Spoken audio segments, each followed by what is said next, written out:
Hare Krishna, welcome to this episode of Harināma Cintāmaṇi. This is episode 3 of Harināma Cintāmaṇi, and we will be studying the chapter 3 of the book. It was written by Śrīla Sachidananda Bhaktivinoda Ṭhākura. This whole book is about chanting of Hare Krishna and the stages of chanting and how to avoid the offenses. And in this particular chapter, we will be covering the topic of Nāmābhāsa stage of chanting. As we know, there are 3 stages. Nāmāparādha, which is offensive stage of chanting, Nāmābhāsa, which is neutral stage of chanting, and Shuddhanam, which is the pure stage of chanting where one chants in pure love of Godhead. So, we have briefly looked upon the different stages of chanting, pure, neutral and offensive, but this particular chapter dives deep into the Nāmābhāsa stages of chanting and the different stages of Nāmābhāsa. There are 2 different stages of Nāmābhāsa. So all this will be mentioned. Alright, so we will say our Mangalacharan prayers and then we will continue. Om Namo Bhagavate Vasudevaya. Om Namo Bhagavate Vasudevaya. Om Namo Bhagavate Vasudevaya. Om Ajnanatimirandhasya Jnananjana Shalakaya Chakshurunmilitam yena tasmai Shri Gurave Namaha. Shri Caitanya Manobhishtam sthapitam yena bhutale Swayam Rupaha kada mahyam dadati svapadantikam. Vandeham Shri Guru Shri Yutapada Kamalam Shri Gurun Vaishnavamscha Shri Rupam Sagrajatam Sahagana Raghunathanvitam Tam Sajivam Sadvaitam Savadhutam Parijana Sahitam Krishna Caitanya Devam Shri Radha Krishna Padan Sahagana Lalita Shri Vishakhanvitamscha. He Krishna Karuna Sindho Dinabandho Jagatpate Gopesha Gopika Kanta Radha Kanta Namostute Tapta Kanchana Gaurangi Radhe Vrindavaneshwari Vrishabhanu Sute Devi Pranamami Hari Priye Vancha Kalpatarubhyascha Kripa Sindhubhya Evacha Patitanam Pavanebhyo Vaishnavebhyo Namo Namaha. Namo Vishnupadaya Krishna Preshthaya Bhutale Srimate Bhakti Vedanta Swaminiti Namine. Namaste Saraswate Deve Gauravani Pracharine Nirvishesha Sunyavadi Paschatya Deshatarine. Jai Shri Krishna Chaitanya Prabhu Nityananda Shri Advaita Gadadhara Shri Vasadi Gaura Bhakta Vrinda. Hare Krishna Krishna Krishna Hare Hare Hare Rama Rama Rama Hare Hare. So thank you very much for coming on. So today will be the episode 3 of Harināma Cintāmaṇi, and we will be discussing the Nāmābhāsa stage of chanting.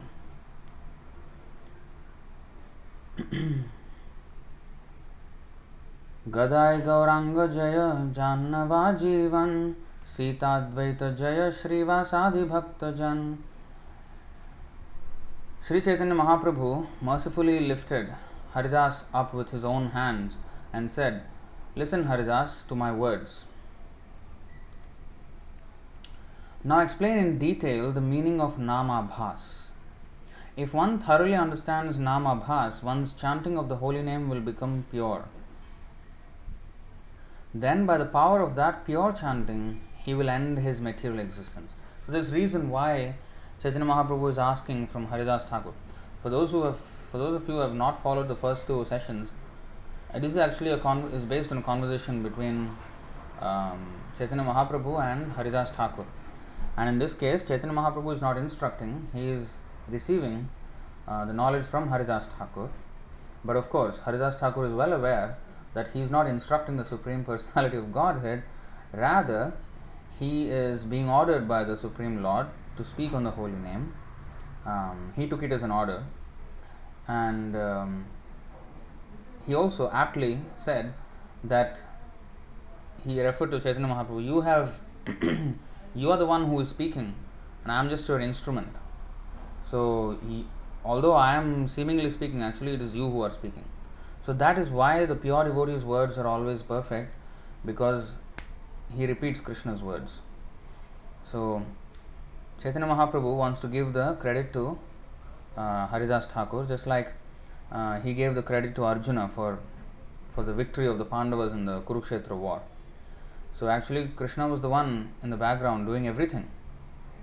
There's actually a nice series of verses in the Srimad Bhagavatam, first canto, 15th chapter.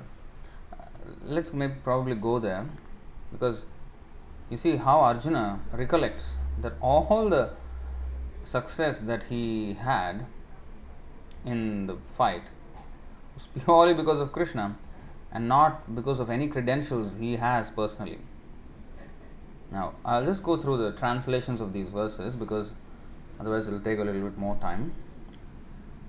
So this chapter is the description of how the Pandavas retired from their kingly duties when they heard that Krishna has departed this world. So when Krishna departed this world, Arjuna was remembering all those incidences that he had with Krishna and how actually Krishna did everything for them. And you see 1:15:4. So we will read from here on. Remembering Lord Krishna and his well wishes, benefactions, intimate familial relations, and his chariot driving, Arjuna, overwhelmed with and breathing very heavily, began to speak.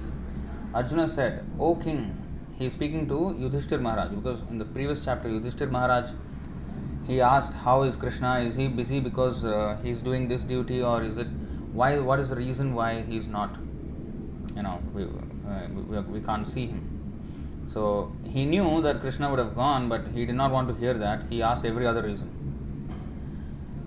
So this is out of affection. So now Arjuna is actually replying to Yudhishthir Maharaj. O king, the Supreme Personality of Godhead, Hari, who treated me exactly like an intimate friend, has left me alone. Thus my astounding power, which astonished even the demigods, is no longer with me. I have just lost him whose separation for a moment would render all the universes unfavorable and void, like bodies without life. This is Chaitanya Mahaprabhu's in the 7th verse of the Shikshashtaka. Shunyayatam jagat sarvam Govinda virahename. Exact same feeling that Arjuna was feeling. Only by his merciful strength, now you see here, only by his merciful strength was I able to vanquish all the lusty princes assembled at the palace of King Drupada for the selection of the bridegroom. With my bow and arrow I could pierce the fish target and thereby gain the hand of Draupadi. Now, Arjuna was certainly skillful, but he gave all the credit to Krishna here. Without his merciful strength, I wouldn't be able to do it. Actually, honestly, that is a fact. If one nerve goes out of order in the brain and then we become paralyzed, we can't even, what arrow, what bow, we cannot even speak properly. We will be paralyzed, our body can't even move. So actually only by his mercy we can do anything. That's why Paurusham Narishu, it is said, 7th chapter, 8th verse Bhagavad Gita, anything that is especially powerful is the benediction of Krishna. If anybody exhibits extraordinary power in anything. So he said, only by his merciful strength I was able to do that. Pierce the fish target and thereby gain the hand of Draupadi. Then he says, because he was near me, it was possible for me to conquer with great dexterity the powerful king of heaven, Indradeva, along with his demigod associates, and thus enable the fire god to devastate the Khandava forest. I don't know if you know this incident from the Mahābhārata. Krishna and Arjuna, especially Arjuna and Krishna driving his chariot, Arjuna defeated the entire host of demigods. I mean, he was an earthly being and he defeated the demigods, And Arjuna is attesting to the fact, attesting to the point that because Krishna was near me, it was possible. And only by his grace was the demon named Maya saved from the blazing Khandava forest, and thus we could build our assembly house of wonderful architectural workmanship. where all the princes assembled during the performance of Rajasuya Yajna and paid you tributes. Paid you means Yudhishthir Maharaj.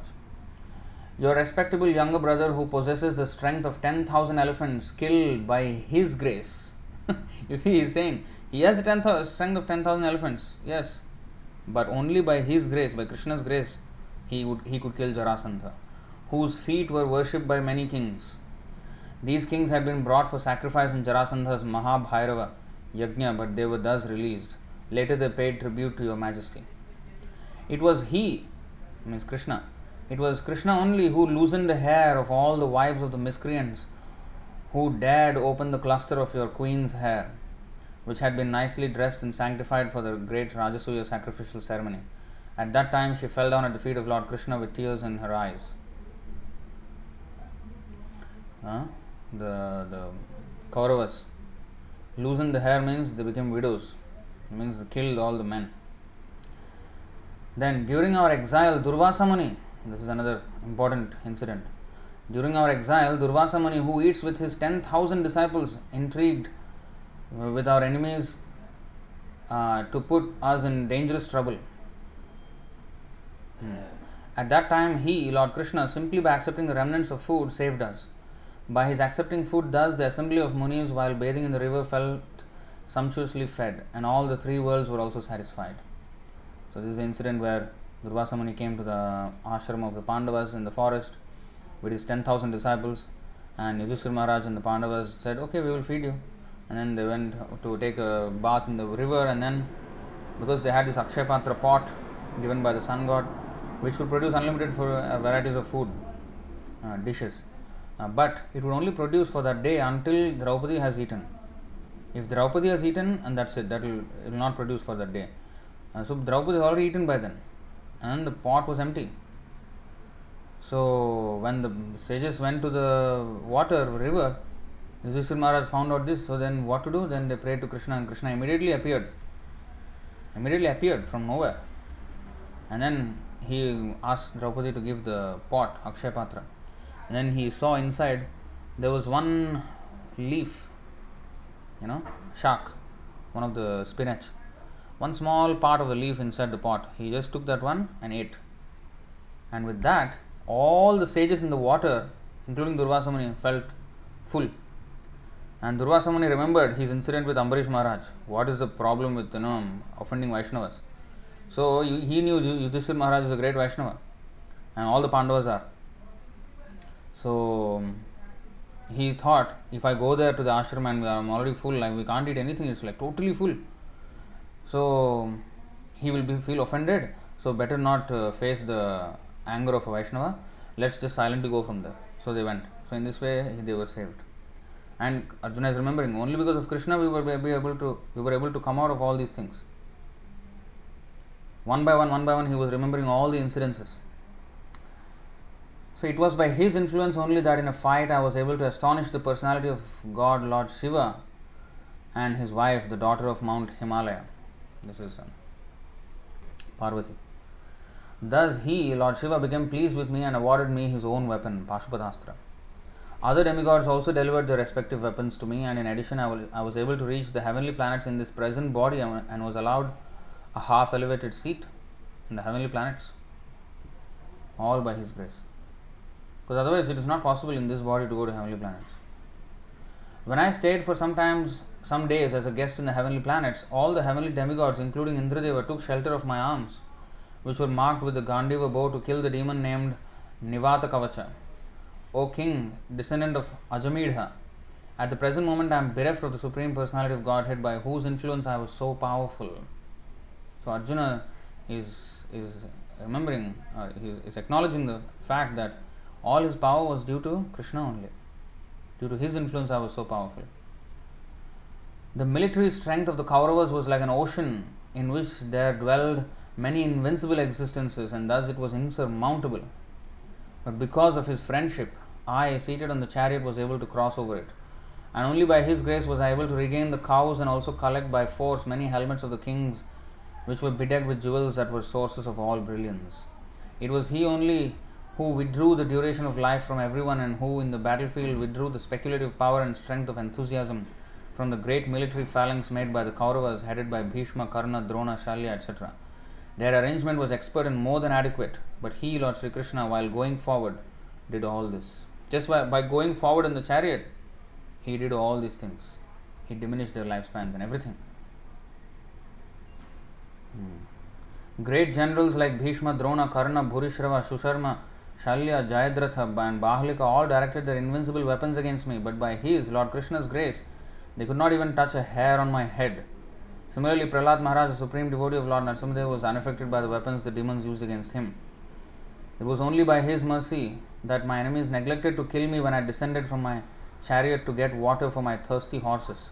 And it was due to my lack of esteem for my Lord that I dared engage him as my chariot driver.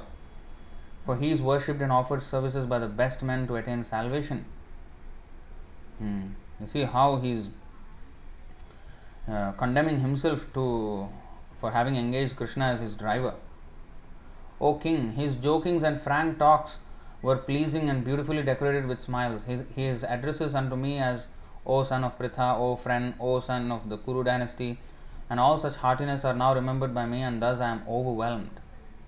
Generally, both of us used to live together and sleep, sit and loiter together, and at the time of advertising oneself for acts of chivalry, sometimes if there were any irregularity, I used to reproach him by saying, "My friend, you are very truthful."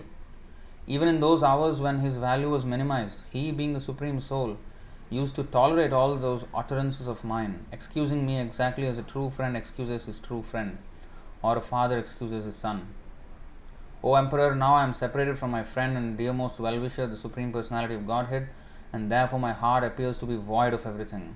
In his absence, I have been defeated by a number of infidel cowherd men, while I was guarding the bodies of all the wives of Krishna. I have the very same Gandiva bow, the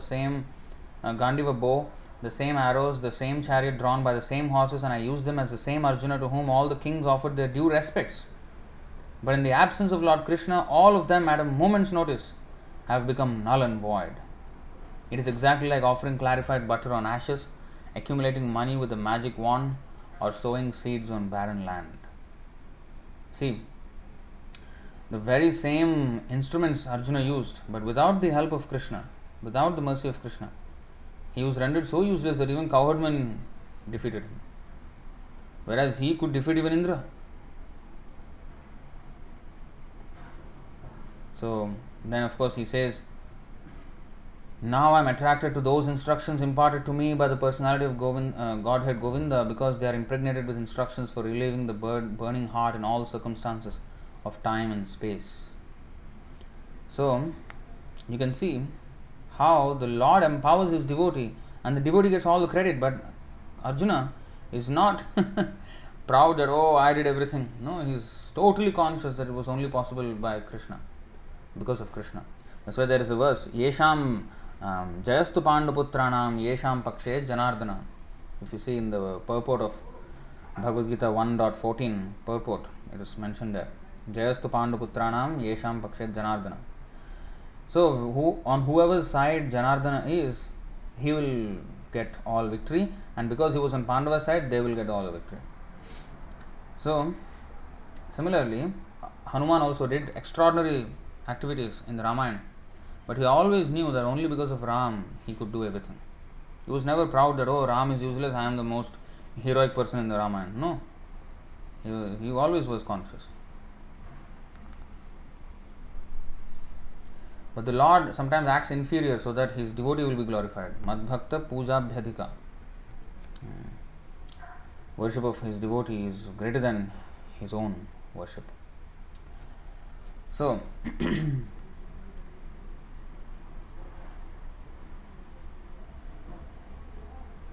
he is asking Haridāsa Thakur to explain about Nāmābhāsa. He said, and he is explaining the reason why he is asking this particular question. See, if one thoroughly understands Nāmābhāsa, one's chanting of the holy name will become pure. Then by the power of that pure chanting, so he will end his material existence. The holy name, like the sun, dispels the darkness of illusion. However, sometimes clouds or mist cover the sun from the viewer, so that only a portion of light comes through. In the same way, when ignorance and anarthas predominate, the sun of the holy name becomes covered and only a portion of the full effect of the name is felt. Therefore, in some cases, the holy name will appear in full force in the heart of the chanter. You see? Just a second.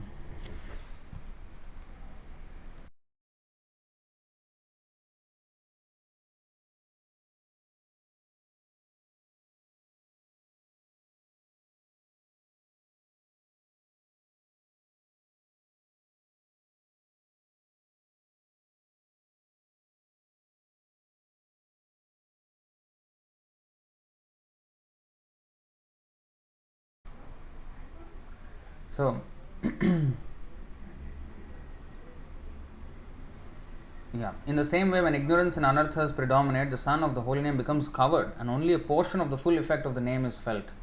Therefore, in some cases, the holy name will appear in full force in the heart of the chanter, but in other cases, clouds of ignorance and anarthas will minimize the effect of the name on the chanter. The efficacy of the holy name reduces according to the anarthas that we have, because we are clouding ourselves with all the anarthas and ignorance.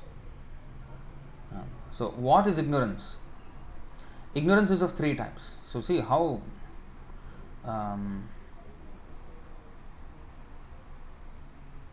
so this is actually being explained by Sri Chaitanya Mahāprabhu himself.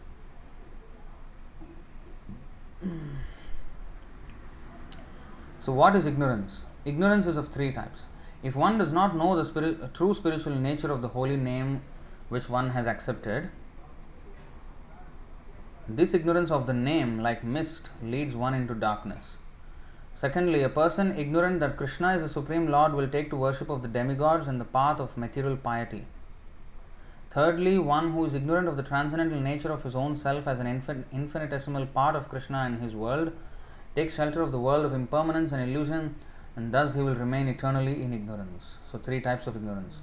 Ignorance of the name, of the power of the name, ignorance that the Lord is Supreme Lord, Krishna is Supreme Lord, and ignorance of one's own nature as the infinitesimal part of Krishna.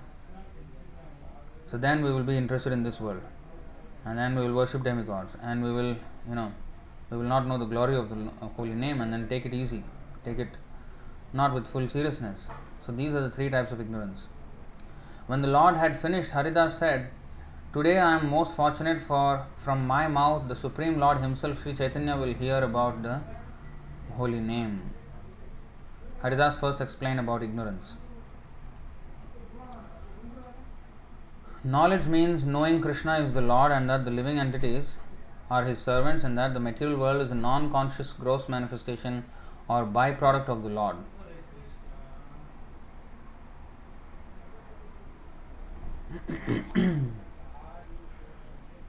So these things must be clear in a devotee's mind and heart. If we have doubts regarding this, then in proportion to the doubts, the effect of the holy name will reduce. So the person who does not know clearly the nature of these principles and their relationship lives under the shadow of ignorance. So you see, this is why we have to hear Srimad Bhagavatam, Srimad Bhagavad Gita. Why we have to read Prabhupada's books? Because of, you see, if we don't have this knowledge, then we are approaching the holy name with full offenses, and we will not get the full effect of chanting the holy name. Oh, I will only chant Prabhu, I have no time to read. Well, we have to make time, otherwise our chanting, you see, will be affected greatly, greatly hindered. So the person who does not know clearly the nature of these principles and their relationship lives under the shadow of ignorance. This is one cause of Nāmābhāsa, or covering of the sun of the pure holy name, by which its full effects cannot be felt. So even in Nāmābhāsa there is not complete understanding, you see. Actually, the mist of ignorance simply covers the individual living entity's I in a localized position. So what is saying here, it's not that it covers the holy name, but covers one's own, just like the cloud cannot cover the sun. It covers our vision of the sun. Clouds are actually very small compared to the sun. Similarly, our ignorance has no power to cover the holy name, but it covers us so that we can't receive the holy name appropriately. So, actually the mist of ignorance simply covers the individual living entity's I in a localized position. Just as the sun becomes invisible only from the relative position of the individual under the cloud, but is never really covered. So that is the same way it happens. So the holy name is never covered, for it is non-different from Krishna and eternally transcendental and pure. The full effects are diminished for those people who have over their eyes the cloud of Anarthas and the mist of ignorance. So that is ignorance, the three types of ignorance.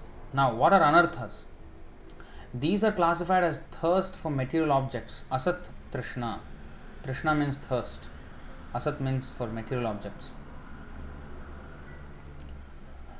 So these are classified as thirst for material objects. Asat Trishna, miserliness of the heart, Hridaya Daurbalya, and offense, Aparadha. Kshudram Hridaya Daurbalyam Tyaktvotishtha Parantapa Klaibhyam Masmagamah Partha Naitattvai Upapadyate. So Krishna said to Arjuna, give up this petty weakness of heart. Hridaya Daurbalyam. Bala means strength. Durbala means weakness. Daurbalya means weakness of, relating to the weakness. Hridaya Daurbalya. So weakness of the heart. So an offense. Three things. Asat Trishna, Hridaya Daurbalya and Aparad. So one point here, that this text, Harināma Cintāmaṇi, was written in Bengali language. Okay, so these words that are there, Asat Trishna, Hridaya Daurbalya, Aparad, these are all actually from the verses. In fact, I have a copy of the hard copy of the Harināma Cintāmaṇi. It's with Sundagopal Prabhu. Somebody gifted him. So I have opened that the other day and saw. So there are verses and translation, verse and translation, but not word to word meanings, just the verse and the translation, verse and translation, like that, the whole book. So this is basically like a prose, and there's no verses here in this particular translation that we are reading, but that one has. So anyway, let's go on. Asat Trishna, Hridaya Daurbalya and Aparad. These are the Anarthas. The category of thirst for material objects is divided thus. So it is further divided. Craving for material objects in this world, craving for heavenly sense pleasures in the next life, and desire for mystic yoga powers, and the desire for liberation in Brahman. So 4. You see, 4. We can make a whole chart about this Nāmābhāsa and all these things, based on these descriptions.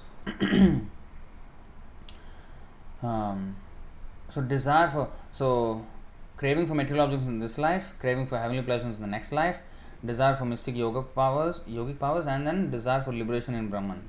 4 types of Anarthas. 4 types of Asat Trishna. This is Asat Trishna alone. And then the Hridaya Daurbalya. Weakness of heart may be analyzed as attachment to trifling things unrelated to Krishna, deceit, envy of someone else's progress, and longing for position and fame. You see, Arjuna, Hridaya Daurbalyam, when Krishna said Hridaya Daurbalyam, you see, Arjuna was actually having all these symptoms. What were they? Attachment to trifling things unrelated to Krishna, the body of his relatives, and deceit. Well, Arjuna was not really deceitful. Envy of someone else's progress was not really there. Longing for position and fame was there. Kim no rajyena Govinda kim bhogair jivatena va yesham arthe kangshitam no rajyam bhoga sukhanicha. So he said, what is the use if I achieve everything, the kingdom, but then I have nobody to enjoy with? Swajanam hi katham hatva sukhina syama madhava. Where is the happiness if we kill our own relatives? With whom shall we enjoy this opulence that we will have won in the war? So such, so he was thinking, it will be nice if I can have a kingdom along with them, so that I can have this prestige and this position and fame and all that. So that was there, and then attachment to his family members was there, especially. So Hridaya Daurbalyam. Offense. Now Aparad may be divided into offenses to the holy name, offenses to Krishna himself, Seva Aparad, offenses to Krishna's devotees, Vaishnava Aparad, and offenses to other living entities. So by these Anarthas, they influence, and each of them each of those are subdivided into many. Like there are 10 offenses against the holy name, 32 offenses in the temple, in the seva aparadha. So likewise, there are so many offenses like that. And Vaishnava aparadha, of course, is one of the offenses against the holy name as well. But you see, all these offenses, dham aparadha is there. So many offenses to be avoided. So subdivided into many. So by these anarthas, what are they? Asatrishna, hridaya daurbalyam, aparadha. By these anarthas, the influence of the holy name becomes obstructed, and the full transcendental nature of the name is not manifested. The living entity will continue under the shadow of Nāmābhāsa as long as he is ignorant of Sambandha Tattva, the basic facts concerning the Jiva, God, and the material nature, and their mutual relationship. Now we may think, hey, Sambandha Gyan, well, we can understand, yes, Krishna is Supreme Personality of Godhead, we are His eternal servant, and the material nature is His energy, and we are under the material energy now, we have to get liberated from this, and we go back to Vaikuntha Loka. Yeah, seem to be, we can understand all the mutual relationships. But understanding means realization, we have to act on that. If we are not acting on that platform, we have not sufficiently understood. We have heard it, okay, we are theoretically accepting it, but we have not really realized it. So unless we realize the Sambandha Tattva in without any doubt and without any interruption, it is not complete understanding of Sambandha Tattva yet. See? So however, when the serious student takes shelter of a bona fide guru, now this is the first step in understanding Sambandha Tattva. We have to take shelter of a bona fide guru. Otherwise we cannot understand. By force of his effective spiritual practice, he can remove the obstructions blocking the sun of the holy name. When the clouds and mist go away, the brilliant sun of the name becomes visible and bestows upon the devotee the treasure of love of God. See? After the bona fide guru gives Sambandha Gyan, so how he removes these obstructions? By giving Jnana. Because then with Jnana, then we understand. For example, we will not have such, what is that? Before this anarthas, what was the other one? Ignorance. So if we understand that Krishna is the Supreme Personality of Godhead without doubt, then we will not be inclined towards demigod worship and it's also okay, it's okay, fine, Ganesh only. So we will not have this kind of weak stands. We have to have a strong stand in Krishna consciousness. So if you are not sufficiently convinced, then we will have all these weaknesses. So the ignorance will be dispelled, anarthas will be dispelled. So Sambandha Gyan is important. The more we understand the importance, the more carefully we will approach the holy name, Krishna, his seva, and everything. Like I many times I cited this example of these bus drivers who were disciples, who joined the devotees during Prabhupada's time. And they used to have bus traveling parties, and they used to go town to town, village to village, city to city in America, and they used to distribute books and conduct dramas and distribute prasadam and have street sankirtans on the street. So in this way they used to do programs and traveling and made so many devotees. Now in the course of their travels they met these two bus drivers who were driving buses for some company, and then they were attracted and they joined and they became bus drivers for the two of the buses. And eventually, as they were traveling, so the devotees used to have classes also, Bhagavatam classes, Bhagavad Gita classes every day, even though they were traveling and everything. So as they were having classes, these two, they used to wash the buses so that it will be, maintain the buses and everything, so that they can move on with the travel. So they were not hearing the classes so much. And then eventually, after some time, after a few months, they felt, why, at least we were getting some salary when we were driving those buses. Now here we don't even get a salary and don't know what we're really doing with our lives. So okay, they left. So when we don't hear, we don't take the seva seriously. We take it as some ordinary thing, in fact worse than ordinary thing, because there at least we get salary, here nothing what we are getting. So it's worse than animal life, They think like that. Prabhupada said once, if for a person who does not understand the importance of spiritual life, then when he sees But the devotees are, especially the sannyasis, they don't have sex life, or even grihasthas, they don't have illicit sex life only for procreation. That's practically almost like no sex. So it's like they think, the materialists think, oh, this is worse than animal life. So they don't understand the importance of the seva and the importance of Krishna consciousness basically. So that's why knowledge is important, so that we can approach it with caution, approach it with full respect. Adrita.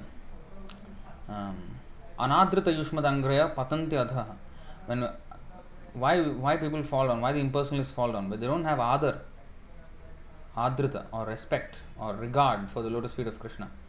So without knowledge, not only impersonalists, but we also get anadrita, yushmadangraya. So then we also patanti adha, we will also fall down. Same thing, it's not just for impersonalists, it's applicable in all stages. That's also mentioned here. You see, na bhajanti avajananti sthanat bhrashta patantyadhaha. 11.5.3 Yaesham purusham sakshat atma prabhavam ishwaram na bhajanti avajananti sthanat bhrashta patantyadhaha. If any of the members of the four varnas and four ashramas fail to worship or intentionally disrespect the personality of Godhead, who is the source of their own creation, they will fall down from their position into a hellish state of life. So anybody, if we don't have enough knowledge, then if we don't serve him, then gone. So there will be so much clouds and mist. The sun will be blocked. After the bona fide Guru gives Sambandha Gyan, he instructs the disciple on the practice of culturing the holy name, sadhana bhakti. This is abhidheya or process. First there is Sambandha Gyan and then there is abhidheya. Guru guides us in this also. Sadhana bhakti. By this specific process, the name will show its influence and drive out the anarthas. That's why there are so many purificatory processes. We engage in certain rules and certain prohibitions, so that the mist can be kept away and let the sun light come through unobstructed. That's the reason why we follow these things. Finally, the jiva achieves the goal of life, love of God, and in that position he continues his performance of chanting the holy name in full spiritual bliss, prema, the highest of the stages of advancement. The ignorance of correct knowledge is explained as follows. The living entity takes shelter of the bona fide Guru and with genuine faith receives the correct knowledge about Krishna, the spirit soul, material nature, and the relationship of the three according to scripture. Krishna is the eternal Lord and the living entities are his eternal servants linked to the Lord by the bond of love, prema. This relationship of the jiva to God in prema bhakti is also eternal. This is the living entity's constitutional nature which has only to be uncovered. However, when the jiva forgets that he is the eternal servant of Krishna, he comes into the material world looking for happiness. But this universe of illusion is a prison house for the jivas, acting as a remedial or reformatory process by punishing the jivas for turning away from Krishna. That is the purpose of this material world. The material world is meant as a place of purification. And therefore, in the grand scheme of things, the material world is a very, very nice place. Because ultimately, it is enabling us to purify ourselves from our contaminated desires, although seemingly giving the facility to fulfill our desires, it is also purifying us. Because ultimately we will not be happy and will be punished, and eventually we will question, and then we will be guided, and then we will be liberated. So this is the whole process of or the whole purpose of this material world. By the mercy of the pure Vaishnava devotees of the Lord, if the jiva takes up Krishna's name with correct knowledge of Sambandha, he will certainly attain the great treasure of prema, the perfectional activity of the living entity. At that time, even liberation of merging into the Lord's effulgence becomes detestable.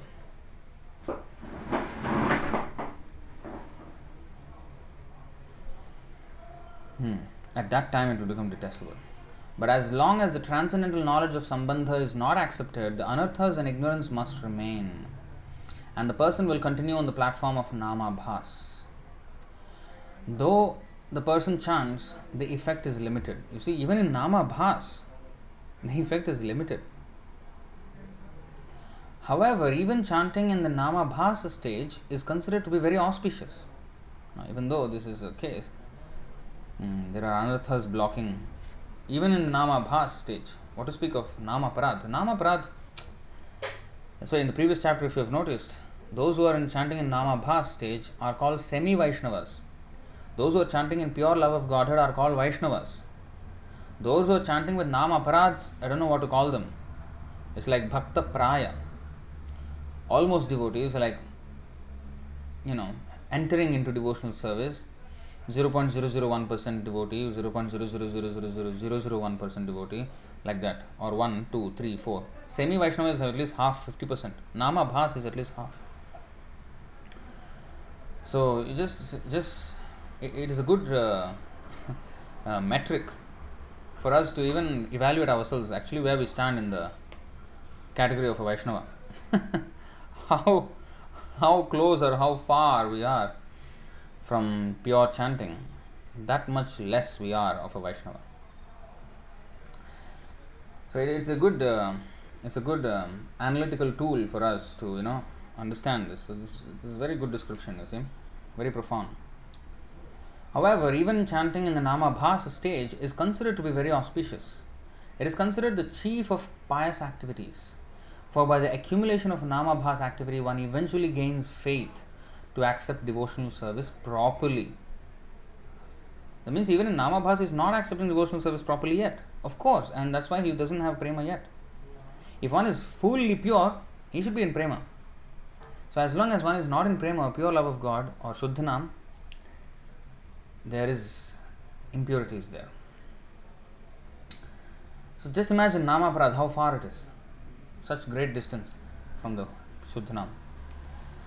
Nāmābhāsa is considered higher than the activities of yoga, sacrifice, varnashram rules, austerities, etc. because it will lead to the path of pure bhakti. The processes of yoga, austerities, etc. unless mixed with some activities of bhakti will never lead to bhakti. We have seen this before. Tributary. They are tributaries into bhakti, but not. On their own they cannot be effective. What are the effects of chanting in Nāmābhāsa?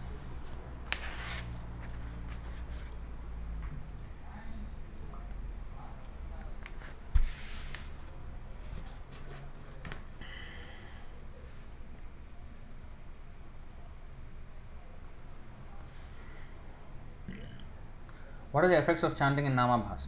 By chanting in Nāmābhāsa, all sinful effects are destroyed. Sarva papebhyo mokshayishyami. That happens in Nāmābhāsa stage. Sarva dharman parityajya mamekam sharanam vraja. Aham tvam sarva papebhyo mokshayishyami. That part happens at least in Nāmābhāsa. Even then it is not full surrender to Krishna yet. Only in prema then it is complete.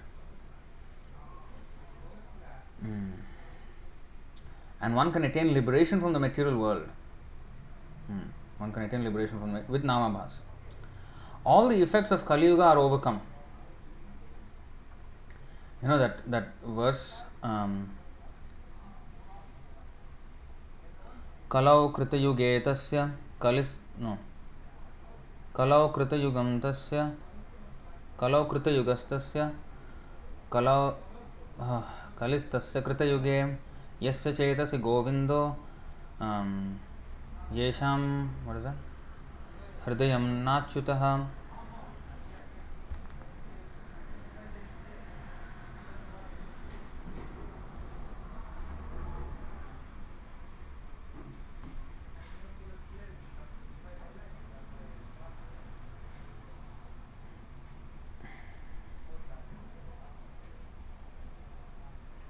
Kalau kritayugam Kalau kritayugam tasya kalistasya kritayuge yasya cetasi govindo hridaye yasya nachutaha. For one who has Lord Govinda in his heart, Satya Yuga becomes manifest in the midst of Kali. And conversely, even Satya Yuga becomes Kali Yuga for one who does not have the infallible Lord in his heart. So all the effects of Kali are destroyed when one accepts Nāmābhāsa at least.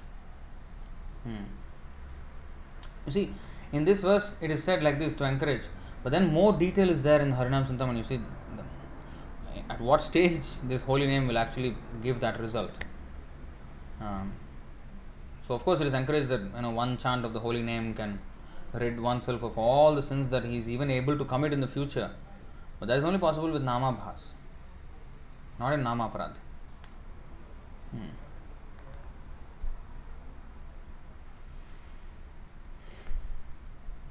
That's why it is said, Bahujanma kare jadi Shravana Kirtan, tabu na paye Krishna pade premadhan. We cannot get the Krishna prema even after millions of years of chanting if we commit offenses.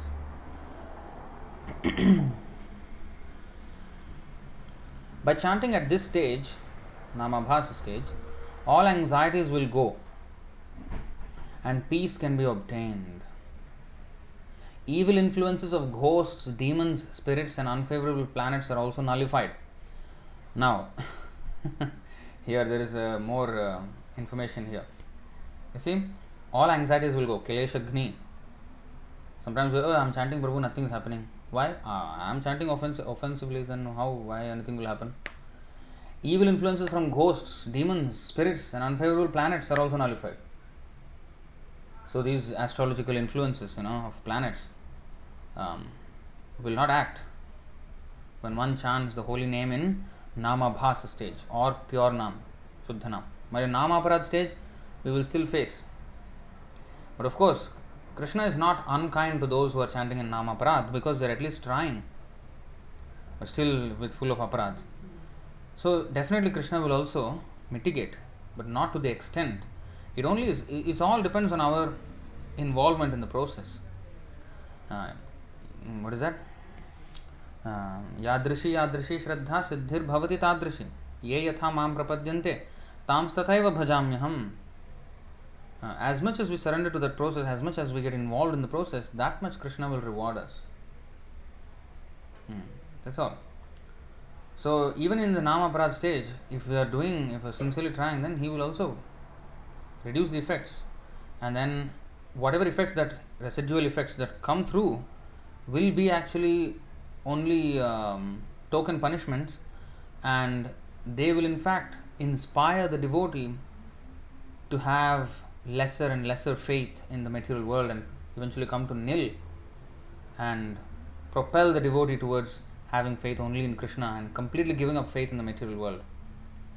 So in this way, even the person who is in Nāmāparādha, of course, will be still helped, but only to the degree of how much he is surrendered to the process.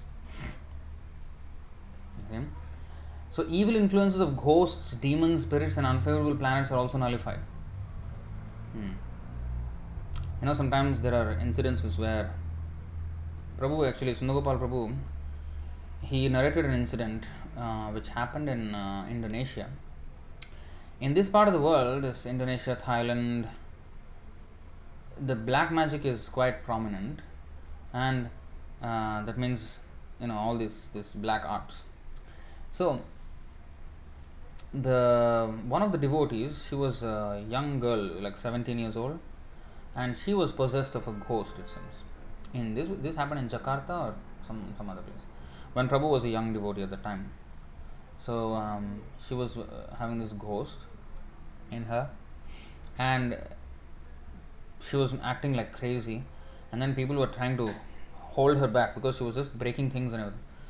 And then 10 men, she was like a very thin girl, like not even that strong physically, but then 10 men tried to stop her, some holding her legs, some holding her hands, some holding her face, but she just threw away all the 10 men. Even that strong she was, and everybody was chanting even Hare Krishna, Namaste Narasimhaya, but still she was going on and on and on. After many hours subsided. So we may think, the ghost is so powerful, overcome Namaste Narasimhaya, Narasimha prayer, but it was apparently as if nothing was happening, even when everybody was chanting Namaste Narasimhaya continuously. But the thing is, again, with how much faith we have taken up that holy name. So here it is said that in Nāmābhāsa, no problem. Like Prabhupada, he bought a. Of course, there are also incidences where the evil influences of ghosts have just run away because of the holy name, and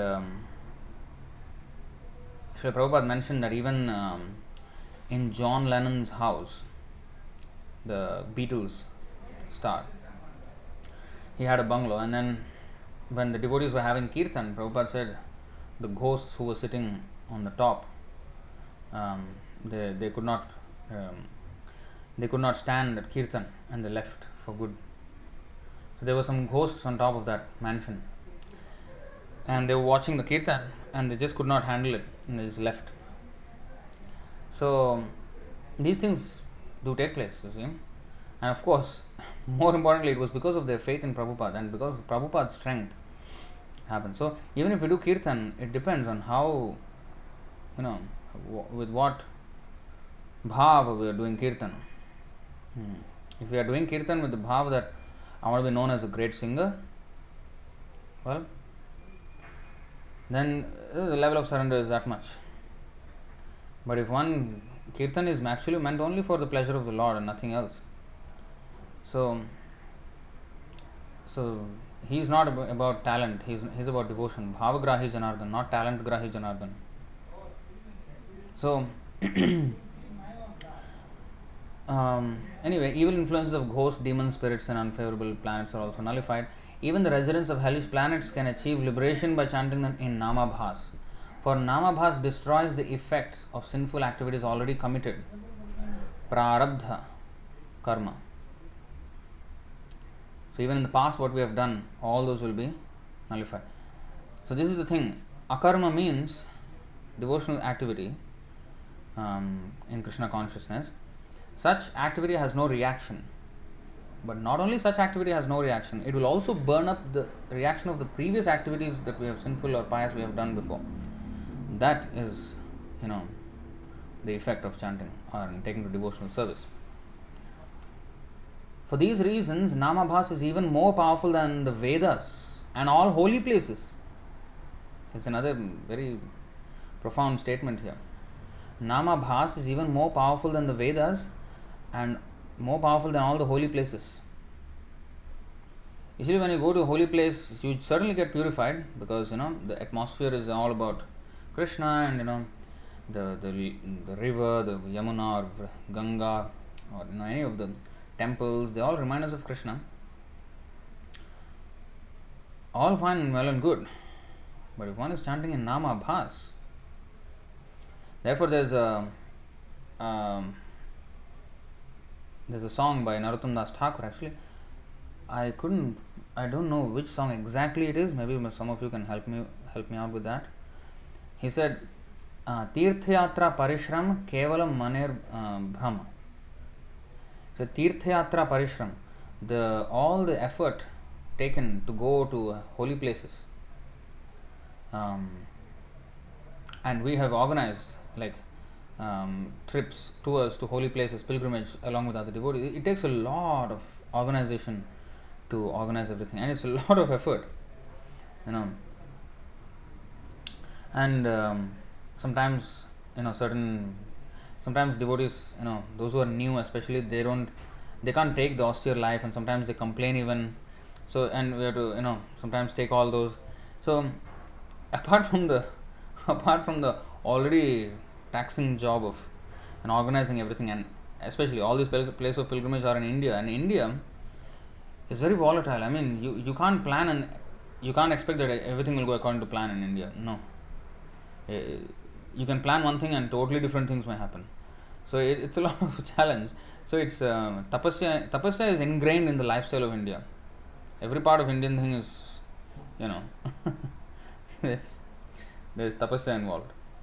So that's a good thing, because if you want to enter the holy place, you have to do some tapasya, but we have to be ready for that. You see? So anyway, there is Tirthayatra Parishram Kevalam Manir Brahma. It's just a mental satisfaction that, I've gone to holy places. Because the real benefit of going to the holy places or anything is to be actually chanting the holy name. And if one is actually chanting the holy name in Nāmābhāsa or Shuddhanam, he is verily the place of pilgrimage personified.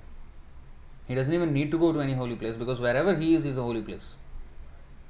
Like Śrīla Prabhupada, you see, he went to America and he brought the Vrindavan consciousness into America. Those who were chanting, those who were into this, they were in Vrindavan. They were turning the whole countries and continents into Vrindavan. Anya Abhilasha Chadi. Malati Priya Mataji has also mentioned this. Good. Thank you very much.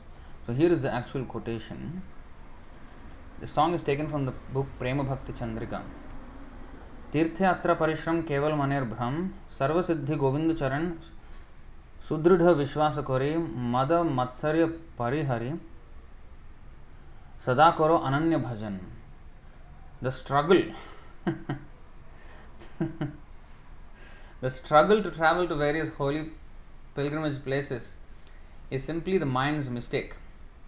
Because to make spiritual advancement, all one actually needs is the lotus feet of Lord Govinda. Abandoning pride and envy and with firm faith in your heart, always worship Lord Govinda without deviation. Now, this does not mean that one should not travel to holy places. It's not the case. One should travel to the holy places. Because now we are not in the Nāmābhāsa. One should actually, so the whole point in going to holy places is to become more inspired in Krishna consciousness and become more, basically inspired and meet the holy sages there. That's why when we travel to the holy place, we travel with devotees. Of course, we can travel alone, we can do it on our own. But when we do it with devotees, it's a whole different experience with devotees. And those who have traveled with devotees, they can attest to this. I mean, it's just a completely different experience with devotees. So we get to learn so many things from the devotee, because they share the knowledge of this place and this pastime and that pastime, the intricacies, so many things, and even just living with devotees. And that's a good thing, because when we are traveling to these pilgrimages, when we organize, usually, with this COVID, everything is stopped, but eventually we will have to resume. And when it was going before COVID, so all the devotees together, and those devotees who usually don't stay in the temple, they also get to travel, and day and night with devotees. So they actually get to experience a glimpse of what it is to be a devotee full on. And all the activities from morning to night are all related with Krishna.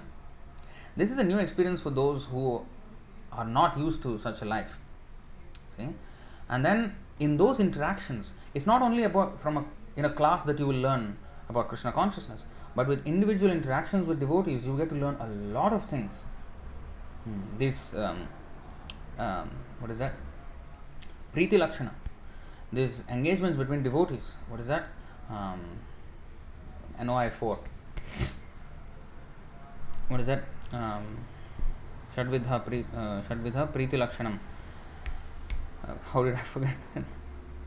So, I just can't be satisfied like that. Dadati pratigrahanati guhyam akhyati prichhati bhunkte bhojete chaiva shadvidha priti lakshanam. Shadvidham priti lakshanam. So, you see, offering gifts in charity, accepting charitable gifts, revealing one's mind in confidence, inquiring confidentially, accepting prasad and offering prasad are 6 symptoms of love shared by one devotee and another. So, sometimes, some devotees will take up the responsibility. Okay, today's prasadam I am going to sponsor for all the devotees in this group.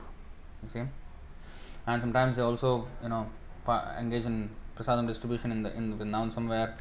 So all these things, there are so many. The interaction with devotees is just so inspiring spiritually. So we learn a lot of things, even just by observing other devotees, how they live their life. So that's a very good. In fact, that is the real benefit out of these pilgrimage tours. Apart from, of course, visiting the places of pilgrimage, living along with devotees and traveling with them and hearing them and see their mannerism, see their thinking, see their way of lifestyle. So that is the real thing, and that will make devotees even more stronger and stronger. There are so many devotees who have become stronger after spending time with the devotees, myself included. In these pilgrimage tours.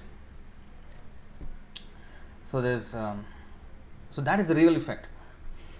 So we should do everything in the association of devotees. So even if we can't go to any holy place, if we take to devotional service seriously, and if we meditate on the pastimes of Krishna, on the teachings of Krishna, on the teachings of Chaitanya Mahāprabhu, and following them with faith and veneration, and doing it all in the company of devotees, wherever we are, there's absolutely zero hindrance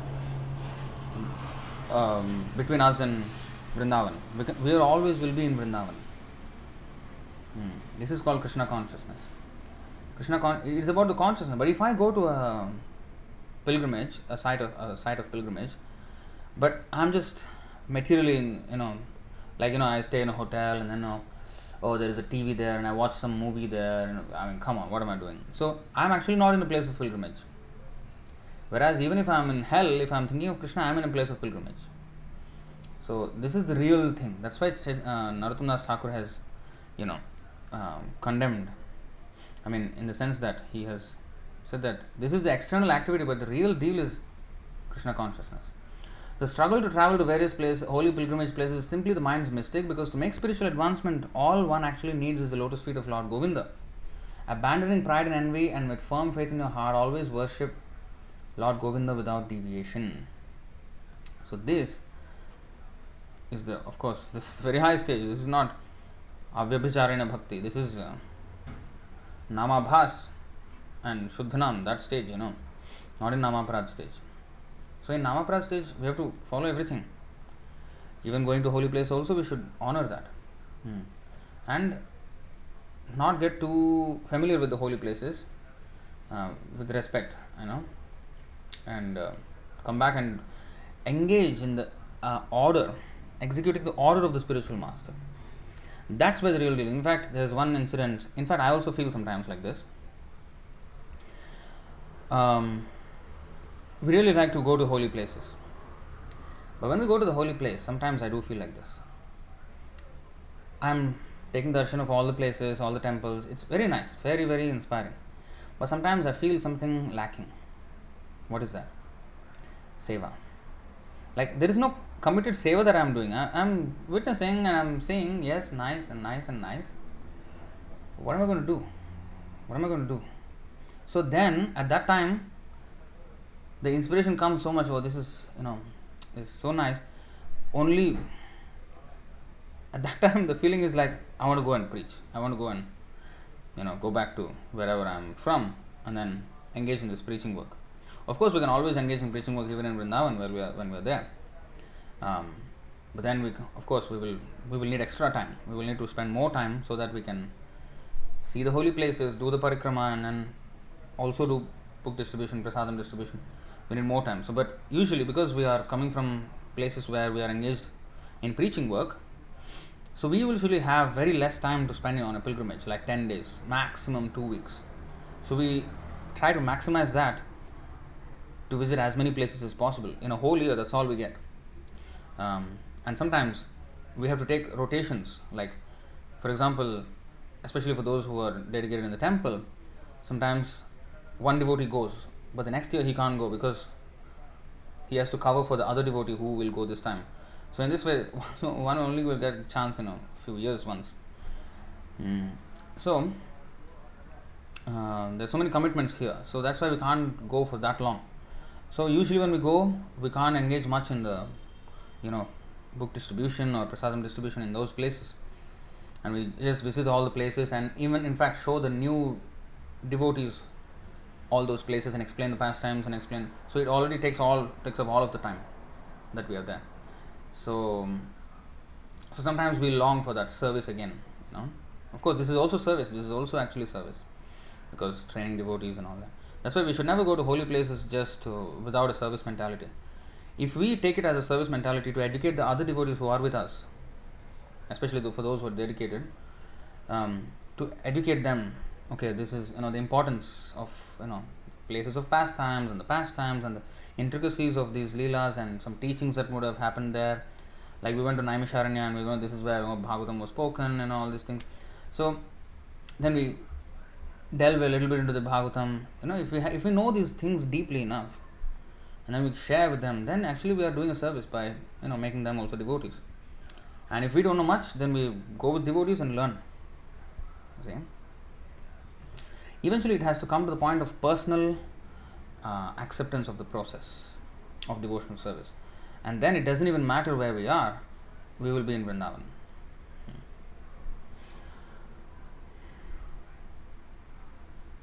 For these reasons, Nāmābhāsa is even more powerful than the Vedas.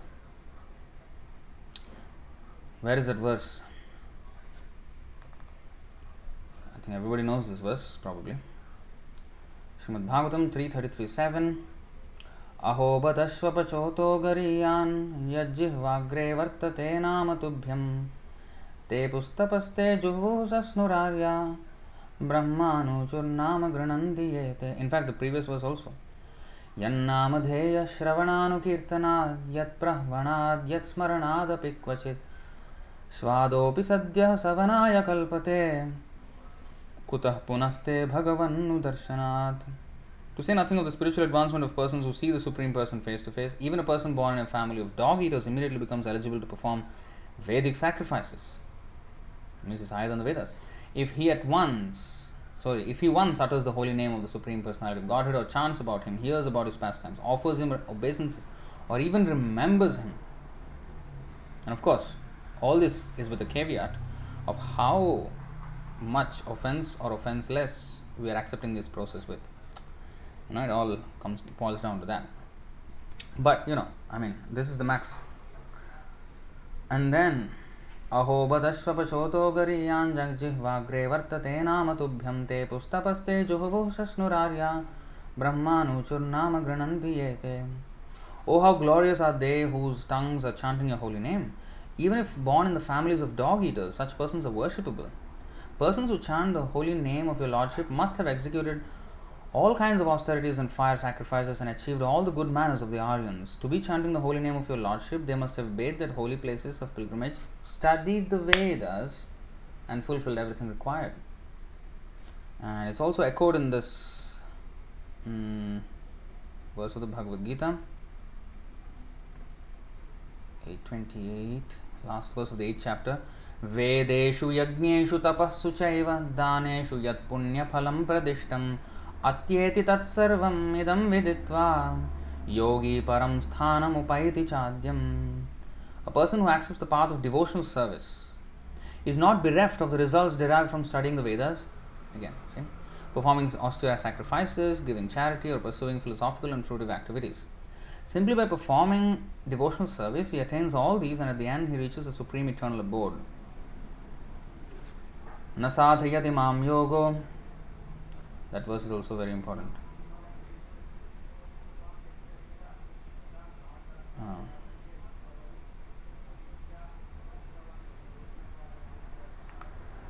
Ah, 11, 14, 20. न साधयति मां योगो न सांख्यं धर्म उद्धवा न स्वाध्यायस्तपस्त्यागो यथा भक्तिर्ममोर्जिता. Swadhyaya means what? Vedic study. My dear Uddhava, the unalloyed devotional service rendered to me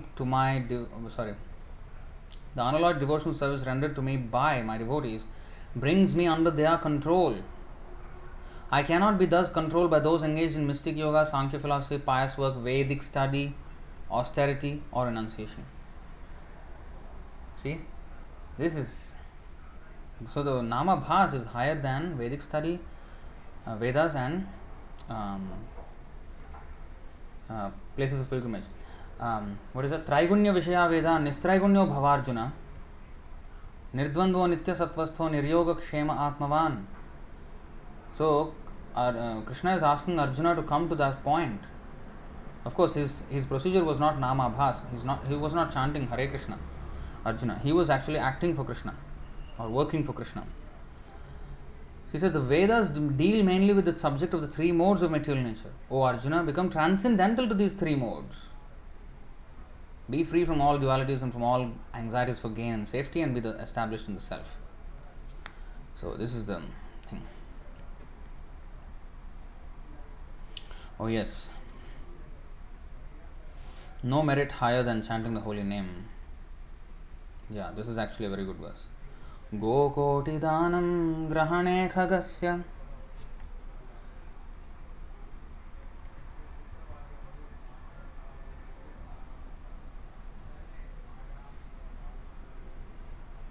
Prayag गंगोदक कल्पवासः यज्ञायुतं मेरु सुवर्णदां गोविंद कीर्तेर न समं शतांशैः. Even if one distributes 10 million cows in charity during an eclipse of the sun, lives at the confluence of the Ganges and the Yamuna for millions of years, or gives a mountain of gold in sacrifice to the Brahmanas, he does not earn 100th part of the merit derived from chanting Hare Kṛṣṇa.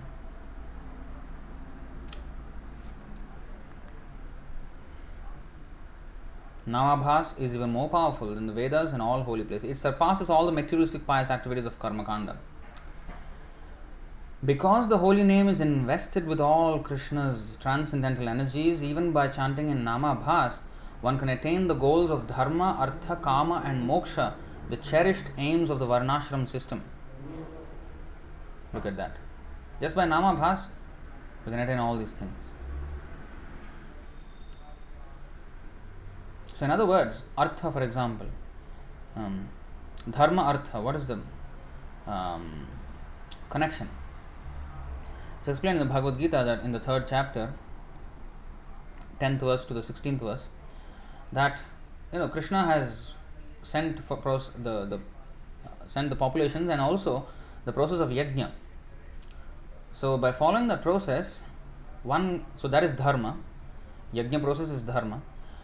One can have artha, because annad bhavanti bhutani parjanyad anna sambhava yajñād bhavati parjanyo yajñah karma samudbhavah. So sacrifice should be done in order for rains to come. The sacrifice in this Kali Yuga is chanting, Sankirtan Yajna. So by chanting, the rains will come, there will be sufficient food supply, everything will fall in place if we just chant the holy name Nāmābhāsa. So we need to have serious devotees, and even if one devotee is there, serious, it can have a tremendous effect on the whole world. So the more the number of devotees, the more favorable the circumstances of life will be on the planet. Even in this, it's not that for that reason we chant the holy name, but it automatically comes. See? Mukti mukulitanjali, mukti swayam mukulitanjali sevate sman dharmartha kama gadaya samayah pratikshaha. So Bilumangal Ṭhākura says, when I am in devotional service, then dharma, artha, kama and moksha stand at my door waiting to serve me. So that is true, and also in Mukundamala Stotra that is echoed.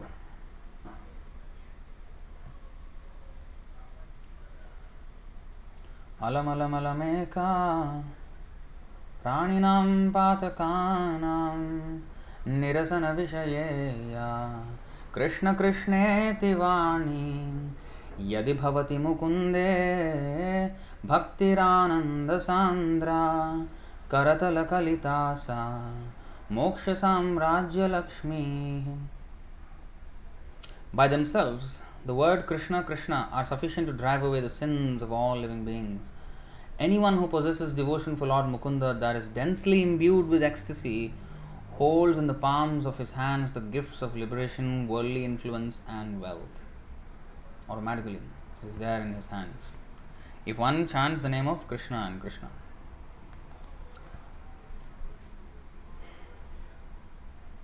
This chanting can give... So, now let's try to understand. It is being established here how the chanting of in Nāmābhāsa is even greater than the Varnashram system itself. But of course, because people are not chanting in Nāmābhāsa, therefore the Varnashram system is required to regulate their activities, and although they are doing in Nāmaparad, and slowly to guide them to Nāmābhāsa. But once they come to Nāmābhāsa, they transcend Varnashram. And Chaitanya Mahāprabhu said that, Nāham vipro nacha narapatir, nāpi vaishyo na shudro, Nāham varni nacha grihapatir, no vanastho yatirva, kintu prodyan nikhila paramananda purnamritabdher, gopi bhartuh padakamalayur dāsa dāsānu dāsa. So he said, I am not any of these varnas and ashramas. I am just a servant of the servant of the servant of Krishna, maintainer of the gopis. That also he did not say Krishna directly. Gopi bhartuh padakamalayur. He did not say Krishna padakamalayur. Gopi bhartuh. because I am the das and das and das of the gopis, who are maid servants of Krishna. So, again, in relation with gopis, he mentioned. So, it's always, that servant of the servant of the servant. So, that is even higher than all the varnashram put together. One transcends the varnashram. And that's why when Ramanandra said varnashram system, he said, Iha bahya, age kaho, ar. So, he said, this is external. If you know anything superior, you tell me. So, then it went to further very, very elevated topics about what is the real religious principles, the core of religious principles. To cut through all the layers and arrive at the absolute core of religious principles, one has to study the conversation between Chaitanya Mahaprabhu and Ramananda Raya. Everything is mentioned there. So, anyway, this chanting can give one the position of happiness in the material universe. It is the only resort for the helpless. One can go up to the border of Vaikuntha planets by this chanting. Cannot enter there. Until the border we can go. You see, Nāmābhāsa. Scriptures recommend the name as the process for Kali Yuga in particular. So this is the glory of Nāmābhāsa chanting and the limits also of Nāmābhāsa chanting. Limit of effects. Now, the very Nāmābhāsa itself, now what comprises Nāmābhāsa? Nāmābhāsa as unintentional pious activity may be classified into 4 types: Sanketa, Parihasa, Stobha and Hela. You know that verse, right? Sanketyam parihasyam va stobham helanameva va Vaikunthanama grihanam aseshagha haram viduhu.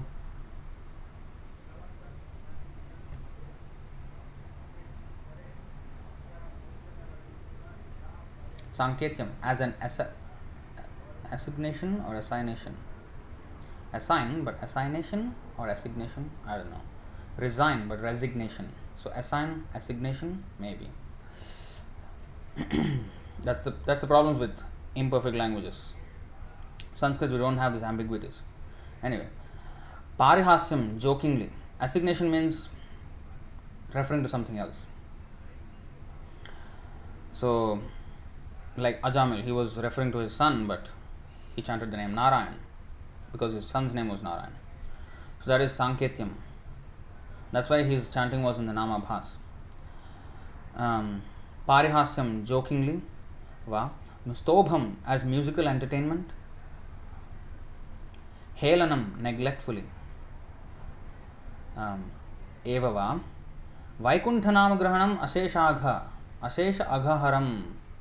Aghaharam means neutralizing the effect of sinful life. Destroying the effect of sinful life. So one who chants the holy name of the Lord is immediately freed from the reactions of unlimited sins, even if he chants indirectly to indicate something else, jokingly, for musical entertainment, or even neglectfully. This is accepted by all the learned scholars of the scriptures. Now, this is mentioned here, these words, if you see, Sanketyam, Parihasyam, Stobham, Helanam. So these are mentioned as the Nāmābhāsa. Nāmābhāsa as unintentional pious activity. Sanketa, Parihasa, Stobha and Hela.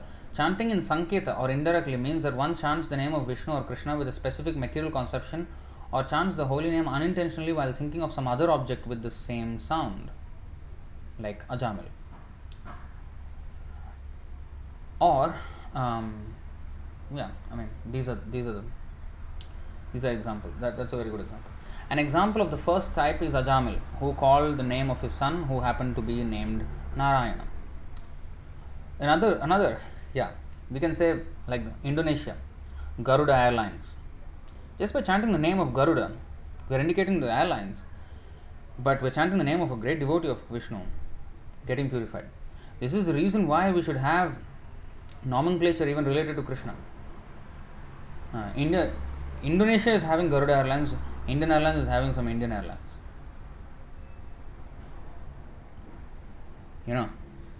So, our culture, you see, this is what is happening.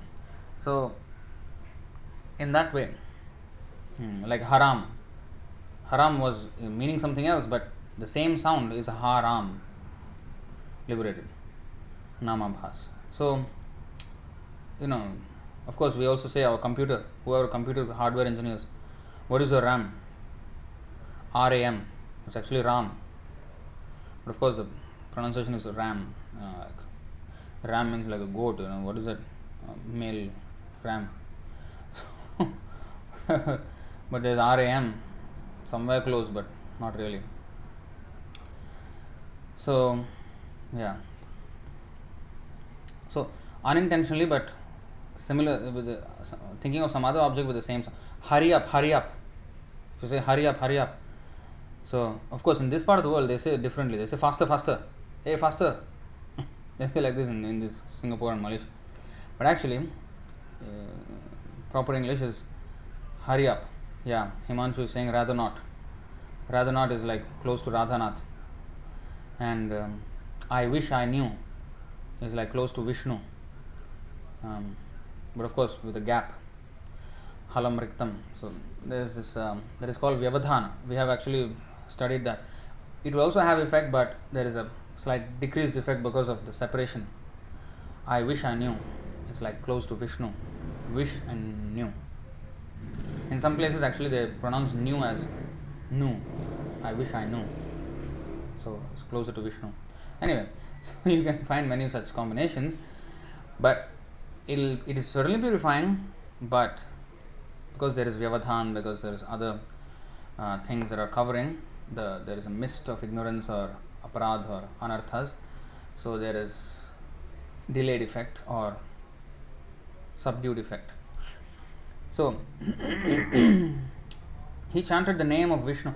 But of course, we should note that even though there are clouds and there is sun behind the clouds or above the clouds, it's not entirely dark. It's different from complete night, which is just dark. Whereas cloudy day, although much of the sunlight is obstructed, it's still bright, brighter than darkness.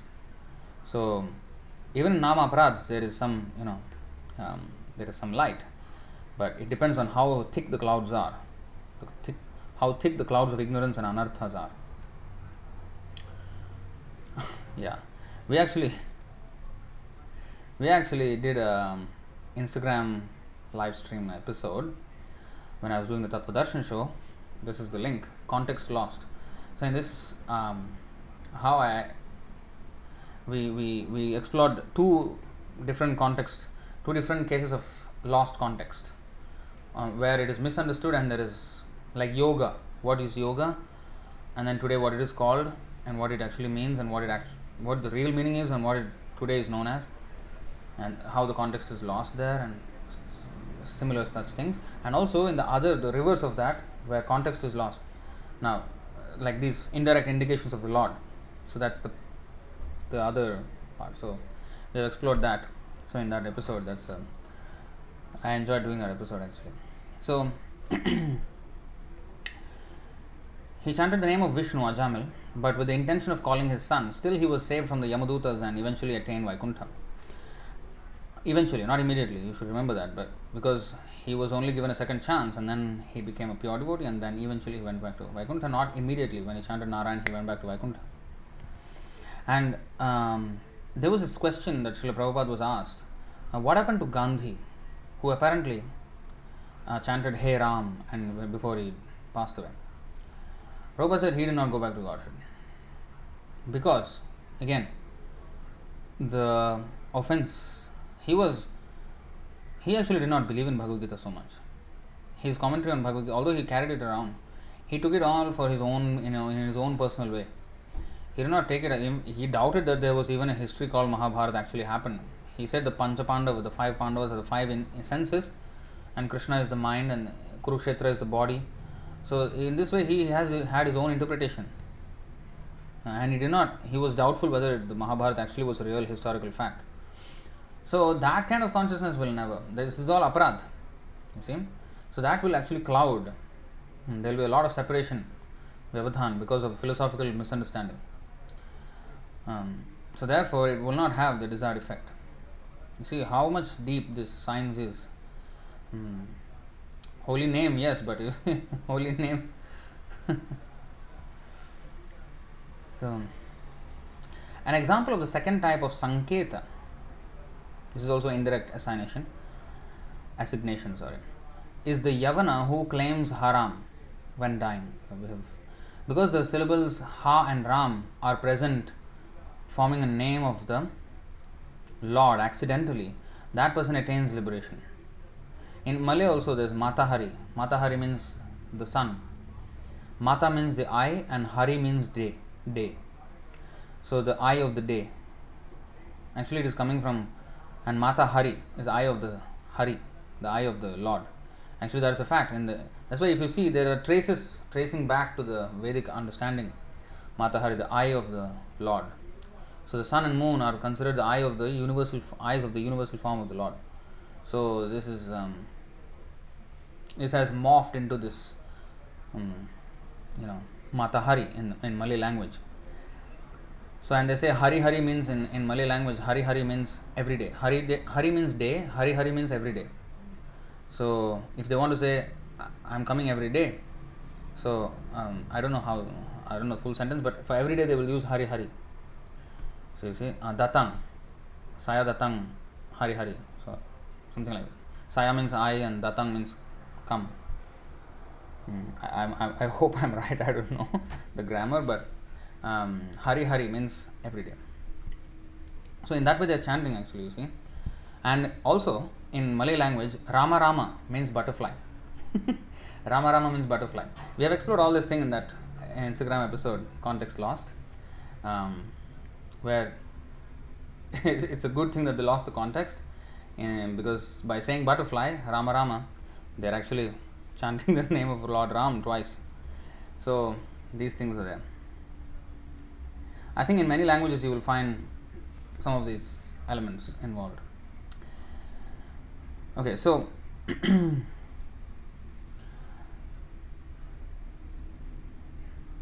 because the syllables Ha and Ram are present forming a name of the Lord accidentally, that person attains liberation. Because this type of Nāmābhāsa is the least offensive, the power of the holy name is intact to a large degree. One who utters the name of the Lord in parihasa or a joking mood such as Jarasandha also crosses over the material world. Uttering the name in stobha or derision as Shishupala did. Of course, there in that verse it is mentioned as musical entertainment, but here it is stobha means in derision and deriding. So that is also stobha.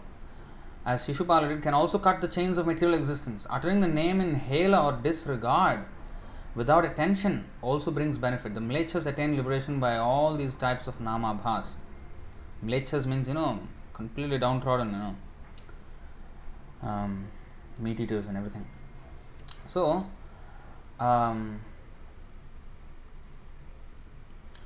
what was I saying? This is the mercy of the Lord. You see how merciful the holy name is. When you say holy name, it's not different from the Lord. So how merciful the Lord is, how merciful the holy name is. That even we are taking to the holy name with offensive mentalities is purifying. Like Putana, who came to the Lord with a purpose to kill him, was purified and given the post of a mother because she offered her breast for the Krishna to suck. So she was offered the post of a nurse in the spiritual world. I mean, how merciful Krishna is, you see.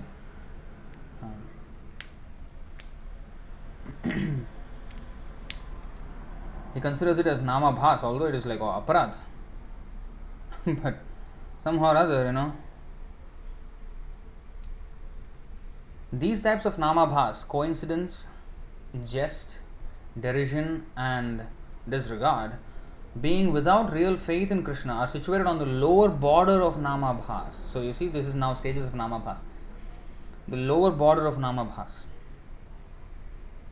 On the other hand, if one has genuine faith in Krishna and takes to the holy name while Anarthas are still present, that stage is called Shraddha Nāmābhāsa. Provided he is doing it without offenses. Since even by chanting in Nāmābhāsa without faith one can attain liberation, how can one describe the results of chanting in Nāmābhāsa with faith?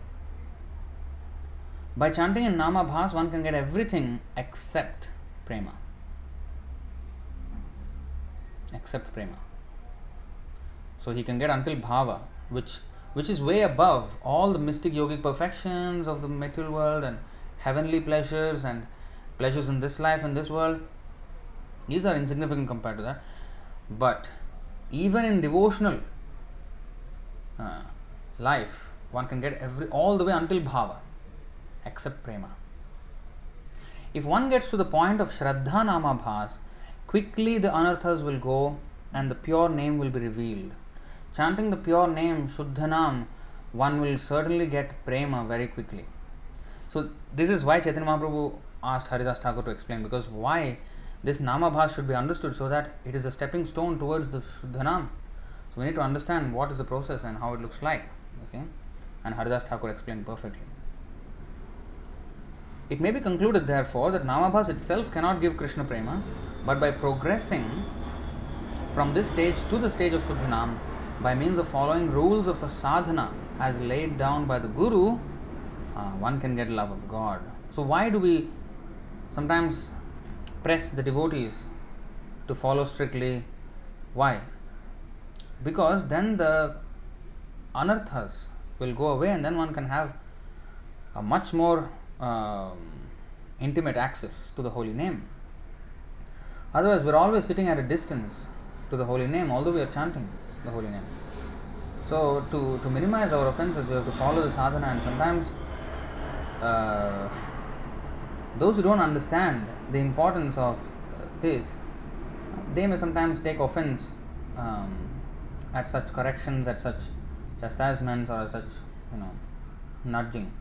But if we understand the importance of this Harināma Cintāmaṇi, especially Nāmābhāsa and Shuddhanam, then we will appreciate such corrections. See? And that's the reason why we are reading this text right now, Harināma Cintāmaṇi. So to understand this at a deeper level.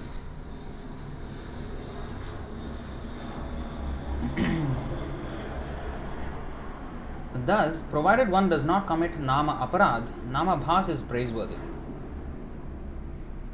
It is considered unlimited times better than karma or jnana, because a person with such Nāmābhāsa will eventually get faith, and that seed of faith will then develop into attraction and taste for Krishna, which will lead to the stage of Shuddhanam and then Prema.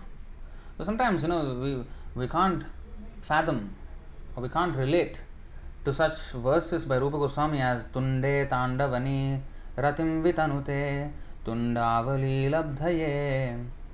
So in such verses, Rupa Goswami has said, "Oh, I want millions of tongues, I want millions of ears so that I can hear the holy name." We can't relate to such verses. Where? How come he's so enjoying and I don't have that thing? In fact, I'm waiting when my 16 rounds will be finishing. So, is it true? Just they're making it up.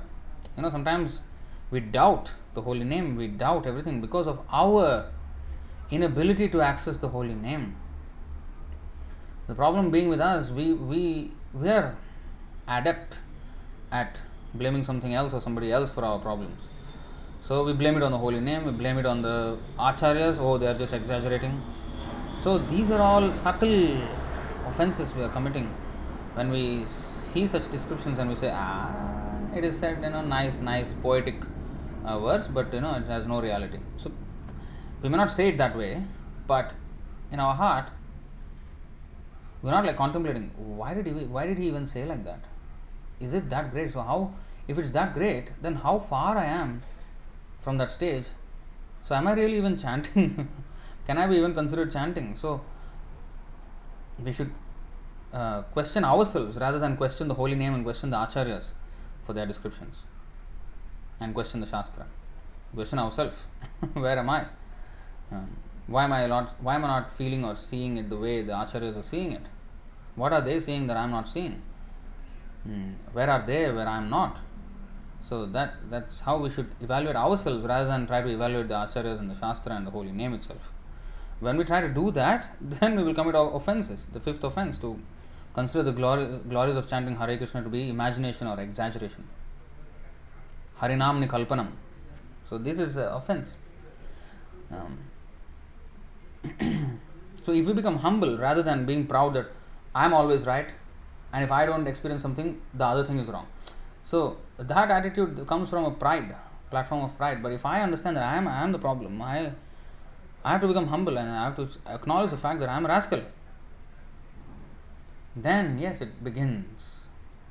You see?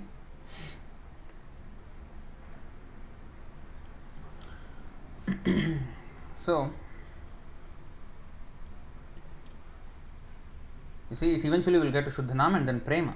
Abhas means a faint light or indirect image. Sometimes indirect image can mean two things, a reflection or a shadow. And Abhas also means slight light.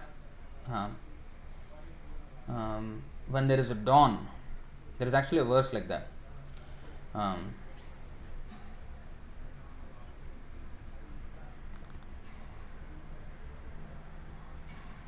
Yes, Amha Samharadakhilam Sakrit. Let's take out that verse.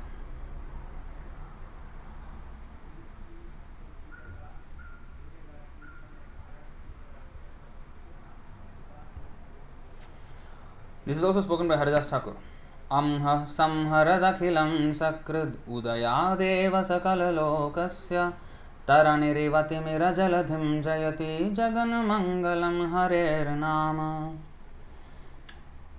Beautiful verse. See, as the rising sun immediately dissipates the world's darkness, which is deep like an ocean, so the holy name of the Lord, if chanted once without offenses, dissipates all the reactions of a living being's sinful life. All glories to that holy name of the Lord, which is auspicious for the entire world. This is from the Padyavali, an anthology of verses compiled by Śrīla Rupa Goswami. So this is from Haridāsa Ṭhākura, and he explains that it is better for you to explain the meaning of this important verse. He is actually Haridāsa Ṭhākura speaking to the audience. You see, here Haridāsa Ṭhākura explains. Haridas kohena jaiche suryer uday na hoite arambhe tamer hoy kshay. Haridāsa Ṭhākura said, as the sun begins to rise, even before it is visible, it dissipates the darkness of night. This is called dawn. Dawn is when the sun has not risen over the horizon, but the light is already there, which is already dissipating the darkness. That is abhas. And reflection is called abhas. Shadow is also called abhas. Indirect image of certain things. Now, just like I am here, but you are seeing my image everywhere, wherever you are watching, India or whichever country, whichever place you are watching in. You are seeing my image on your screen. This is abhas, indirect image. That's not me. I am here sitting in this particular address in the ISKM Singapore temple. But you are seeing me within your home, within your palm of your hand or on your table or somewhere. So I am not there. It's an indirect image of me that is there. So that's an abhas.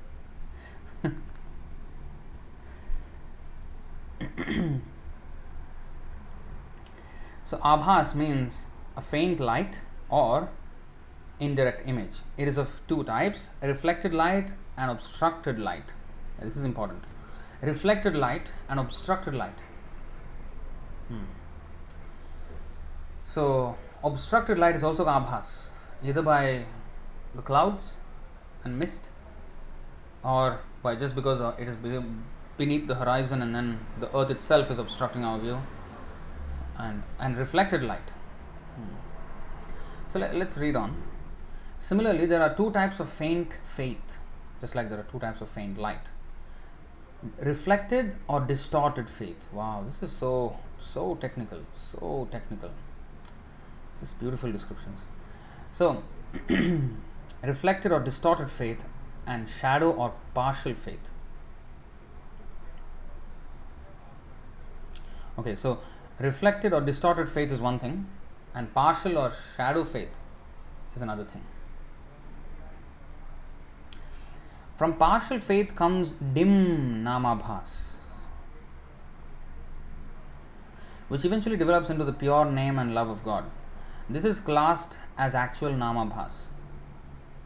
Just as clouds obstruct the full brilliance of the sun, So the clouds of anarthas and the mist of ignorance in the jiva's heart allow only a faint light of the name to enter. Though having the opportunity to take pure faith, other living entities take a distorted faith, which is compared to the light reflected from water. The light is broken and the image not intact. Like, for example, the sun is still in the sky and round. But if you are at the shore of the ocean, and in the ocean there is this reflection of the sun, but it is all this, there's this layers and layers and layers, and it's with the waves and the movement of the water, it's making so much distorted image of the sun. And if, on another way, if there is a mirror, if the mirror is concave or convex, it's not straight plane mirror, but it's concave mirror or convex mirror, then also the image is distorted, you see. So likewise, so let's see what the distorted faith is. The light is broken and the image not intact. When people with distorted faith receive the holy name, the name that they take is also distorted. Such people are characterized by deeply rooted desire for enjoyment and liberation, to the extent that they strive day and night to fulfill their desires for enjoyment and liberation. Now, this is the danger in pursuing a materialistic way of life. Now, can I work and chant? Certainly yes. But is that a good plan for life? Probably not. Because if we are working and day and night, why are we working? I mean, are we really in need of such funds? Am I really like starving, and because of that I need to work? Probably not. Sometimes. So we need to have, a very disinterested perspective towards materialistic life, and we have to just perform things as a matter of duty as long as is basically required. Other than that, we should be eager to minimize our materialistic engagements at the slightest opportunity. If we become comfortable in materialistic life, then you see, this is what is the problem. Our deeply rooted desire for enjoyment, if it does not subside, then you see, distorted faith, and it affects our whole existence. Because pritirna yavan mai vasudeve namuchyate deha yogena tavat evam manah karmavasham prayungte avidyayatman upadhiyamane. Beautiful verse 556 of Srimad Bhagavatam. It just shows, if we are karmatmakam, if we are completely karmatmakam yena sharira bandha, and that evam karmavasham prayungte avidyayatman upadhiyamane, we will be filled with avidya. We may not be completely filled with avidya. We are learning about devotional service, but why interruptions to that?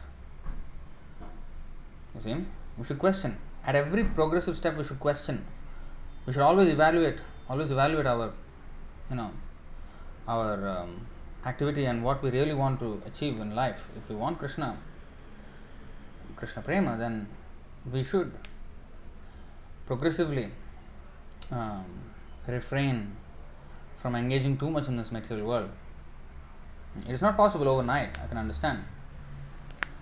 For nobody does it happen like that, but we have to put a conscious effort, not be comfortable, staying materially attached, and a little bit, like a chutney on the side, just touch a little bit, and then eat.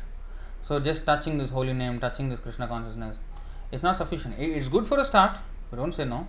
That's why we always encourage people to add Krishna to your life.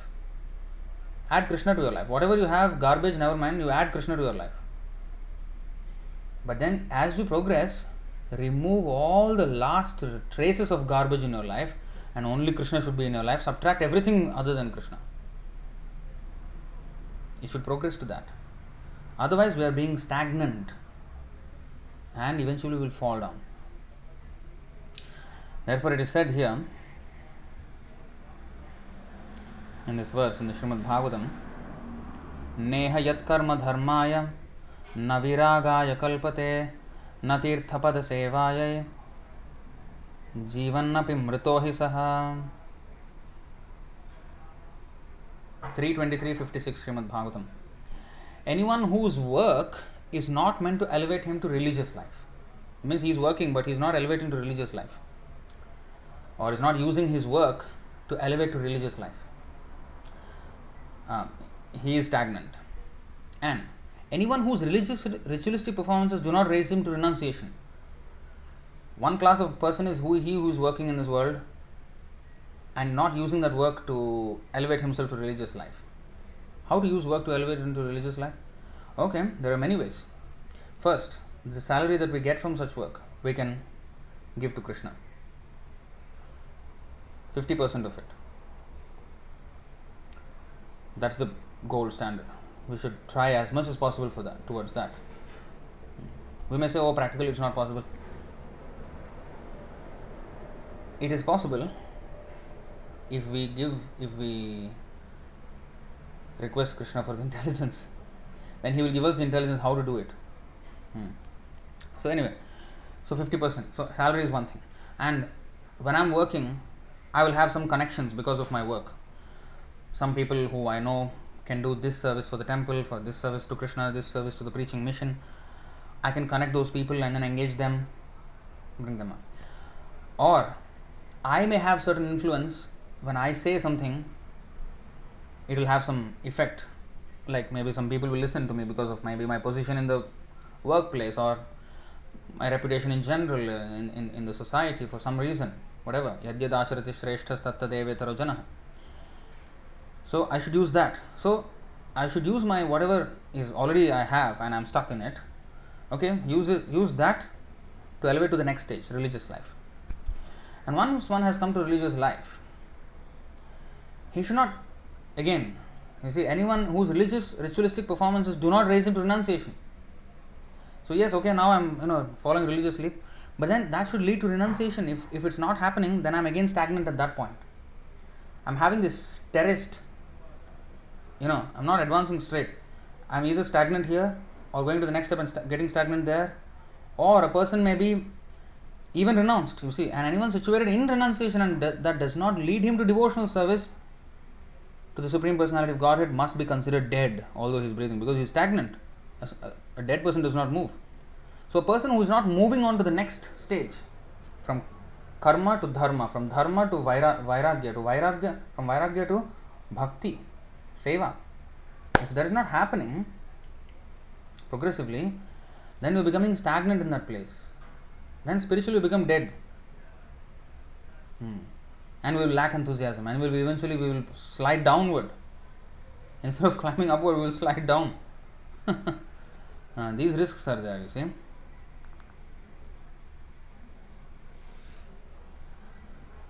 So this happens with distorted faith. So when people with distorted faith receive the holy name, the name that they take is also distorted. Such people are characterized by deeply rooted desire for enjoyment and liberation, to the extent that they strive day and night to fulfill their desires for enjoyment and liberation. Note the point that even liberation is considered deeply rooted desire. Even if one is working day and night for liberation only, even then it is only for serving Krishna favorably. That should be the only desire. So because such people may use the name, they may appear to have faith in the name, but this is not actual faith. It's distorted faith. If one takes to the name with that faith, no matter how long one continues, one will not progress to purification, but will remain at the same perverted stage continually. Here is answer of why we are not progressing. Prabhu, I am chanting for so many years, Prabhu, what has happened? Definite answer here, you see. We are not having enough faith in the process, in the name. So we have a fundamental problem with our chanting, and that happens because we are not watering this bhakti with hearing, chanting, engaging in seva, and even while chanting, paying attention carefully, as much as is within our command, that much effort we have to put. in paying attention to the holy name. Yes, the mind is going to slip a million times. But then every time we notice we have to come back. We should not willingly be without regard to the holy name. So we have to try our best. Then Krishna will see, okay, this person is trying. Let me give him more intelligence. So, but if we don't, then you see this is what happens. One will no matter how long one continues, Bahu janma kore jodi shravana kirtan, tabuta na paye Krishna pade prema dhan. Even for many millions of lifetimes, we cannot get. One will not progress to purification, but will remain at the same perverted stage continually. Instead, such practice usually leads to Mayavad mentality. Oh, Krishna, this is even worse. Mayavad mentality. And finally, one becomes a cheater. Such a person thinks that the holy name is simply a means to a higher end. A means to a higher end. It is the means and it is the end. The holy name is the end also. But in pure love, that is the end. In aparad and abhas, this is the means. But holy name is always the same thing. It's how much surrender I have towards the holy name, how much faith I have. So, such a person thinks that the holy name is simply a means to a higher end, and by such mentality, the glory and power of the name become lost. The only result is offense. This is quite discouraging, you see. I mean, discouraging, but that's reality, so we at least wake up to what we're doing. Now, again, I must tell you that I am not here lecturing you on how to chant. I am just reading myself along with you. So, I myself have to take these instructions to heart.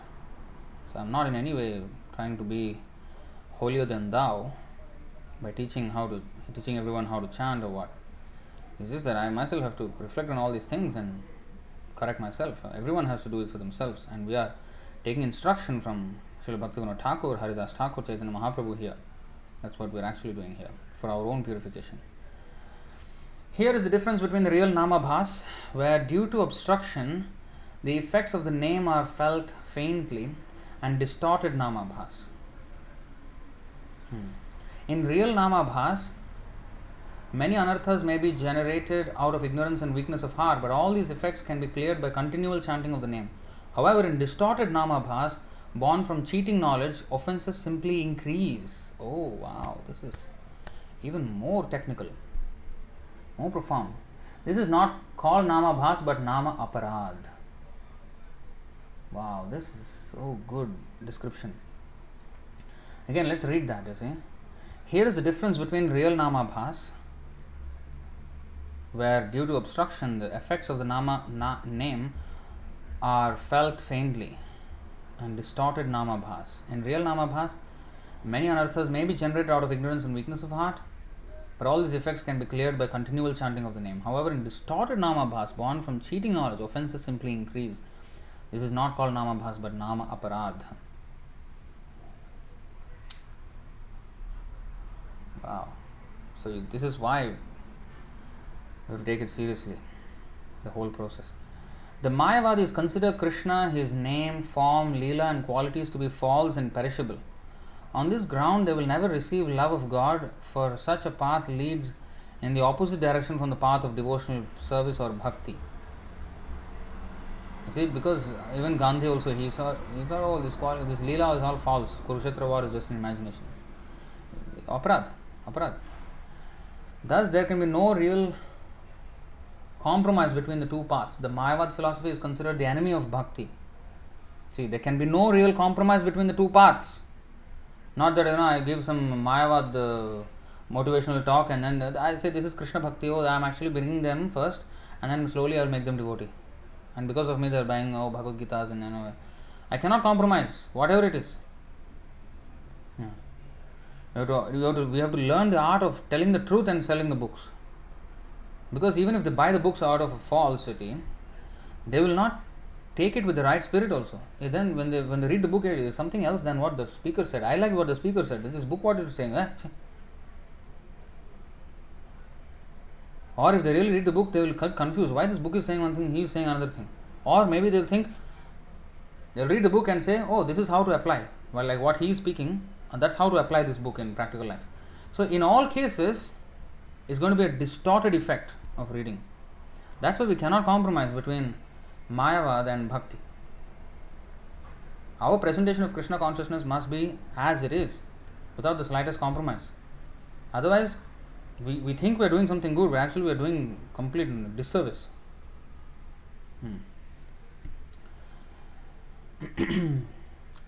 So Mayavad philosophy is considered the enemy of Bhakti, and its followers are considered the greatest offenders. Actually, the holy name never comes from the mouths of these people, for although the syllables may be heard, the holy name with all its transcendental potency does not reside there. Even more severe, the statement. They are not even chanting Hare Krishna. Although the syllables may be heard, the holy name with all its transcendental potency does not reside there. This is why Avaishnava Mukhodgiranam Putam Harikathamritam Shravanam Naiva Kartavyam Sarpochishtham Yatha Payaha. You should not listen from a non-Vaishnava or a pseudo-Vaishnava, because it looks like Krishna talk, Krishna name, but transcendental potency does not reside there. The holy name with the transcendental potency does not reside there. This is why. So, wow, this is very profound. The Mayavadi chanting the name in this way simply goes to hell. Wow. The Mayavadi chanting the name in this way simply goes to hell because he thinks that the name is temporary and material. While chanting the name, Mayavadi desires enjoyment and liberation, and by being so deceptive and chanting with motivation, he receives only pain for all his troubles. If by the mercy of the devotees he can give up the aspiration of bhukti and mukti and accept his position as servant of Krishna, being repentant and obedient, he can receive the real name and realize actual knowledge of Sambandha Gyan. Then, by constantly chanting the name, tears will come to his eyes. The mercy inherent in the name will come. The mercy is inherent in the name, but it will come when we take it with the proper attitude. And his true nature, Prema Bhakti, will become manifest by the association of devotees. But the Mayavadi who holds that both Krishna and the position of the Jiva as Krishna's servant are temporary and imaginary is an offender against the name and dwells in the deep hole of misfortune. Since the name is a desire tree, it gives the Mayavadi his desire of merging into the Lord's effulgence. Wow. By chanting the holy name, he gets liberation. Because Harināma Cintāmaṇi, it is a desired gem which gives anything that the person desires, even impersonal liberation. So, of the 5 types of liberation, Sayujya or merging gives relief from the pains of the material ocean, but extinguishes one's own identity as well. Illusioned men, thinking there will be happiness in that state, receive only this shadow of happiness, not real happiness, shadow of happiness. For in that state, forgetting Krishna completely, they cannot obtain service in eternal bliss and knowledge, which is the perfection of life. If one has no bhakti, no love for Krishna, no constant faith and conviction in Krishna, how can one attain real eternal happiness?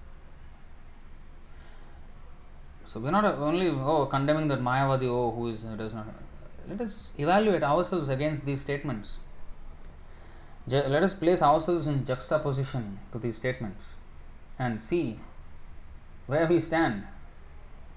How much faith, how much constant faith and conviction in Krishna do we have, how much love we have, how much bhakti we have. So, it will always be repentant and, take it seriously. That's how we will become serious.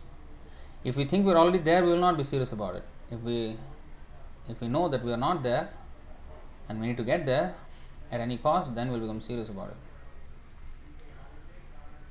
it. In summary, one who is at the stage of Nāmābhāsa does not accept the Mayavadi philosophy, nor is his heart contaminated or weakened by its influence. The full glory of the sun is not visible when covered by clouds, but when the clouds are removed, the sun shines in full glory. Just in this manner, when a person receives knowledge of the actual nature of the name by the mercy of the Guru, when the ignorance and anarthas causing Nāmābhāsa are dissipated by Sambandha Gyan and sadhana of proper chanting, that Nāmābhāsa can be transformed into Shuddha Nam, at which stage one will receive the full brilliance of the name in the form of prema. Therefore, whoever carefully avoids the company and influence of Mayavadis, takes shelter of the pure name, and serves out of love, will become fully satisfied in full perfection. See? Avoids the company and influence of Mayavadis. Not that, oh, I'll live with the Mayavadis and chant the holy name. No. Nope. Not at all. So, it's very important to see how very nicely it is described here. That is the Lord's instruction. Whoever accepts this instruction is a fortunate soul, and whoever rejects it is a rascal who will not be delivered for 100 million births. Oh.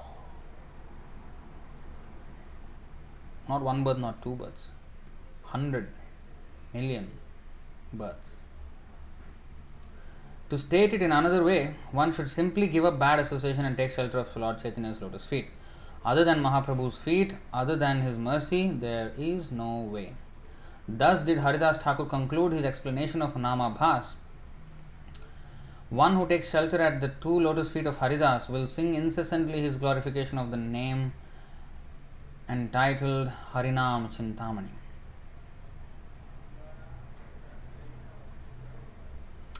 Then after this starts the offences,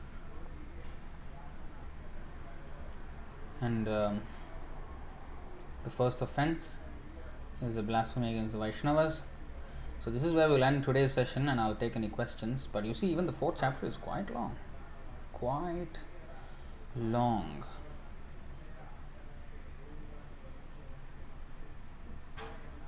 Wow, that's very, very long. Okay, I don't know how long actually. Maybe I did not see the chapters properly, but I think at least the first one looks very long. So anyway, let me take questions now.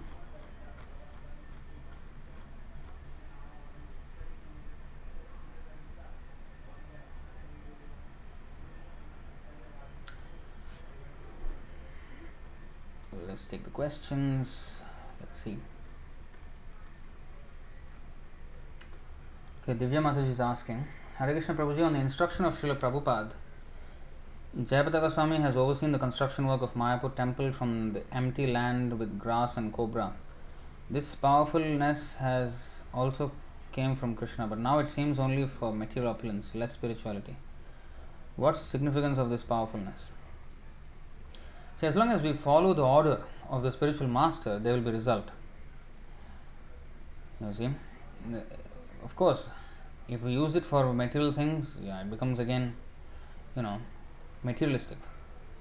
But again, if we build such a nice temple, and then from such place, defective philosophy is being propagated, that is not true service to Mahaprabhu, isn't it? In Mayapur. What is the point? Like Bhaktisiddhanta Saraswati Thakur said, I would rather sell all the marble and print books and distribute. So, the point is that this temple is being built so that in the honor of Chaitanya Mahaprabhu, and honor of him means his how to honor him by fulfilling his desire that every town and village of the world will be filled with Harinam. And all such people would come, and even by being a tourist attraction, people would come for whatever reason, for material or spiritual reasons. But once they come there, they should be enlightened in this Krishna consciousness by the books, by the that's why the planetary system is, Prabhupada wanted that, and we can have many other things. With today's technology, we can do many things, educational things based on the books. So it should be a place where such authentic knowledge is being distributed. So that is the whole point of building such a temple and attracting people, so that once they come, they will be educated and they will be enlightened in all these aspects. So, if it does not serve that purpose, it is not a complete service to Chaitanya Mahaprabhu. So, we are hoping that in the future, that same temple will be the center of authentic learning of, Gaudiya Vaishnavism according to the strict instructions of Srila Prabhupada. Unlike what is happening today there. All kinds of concoctions are coming up from that place. So that is real proper service.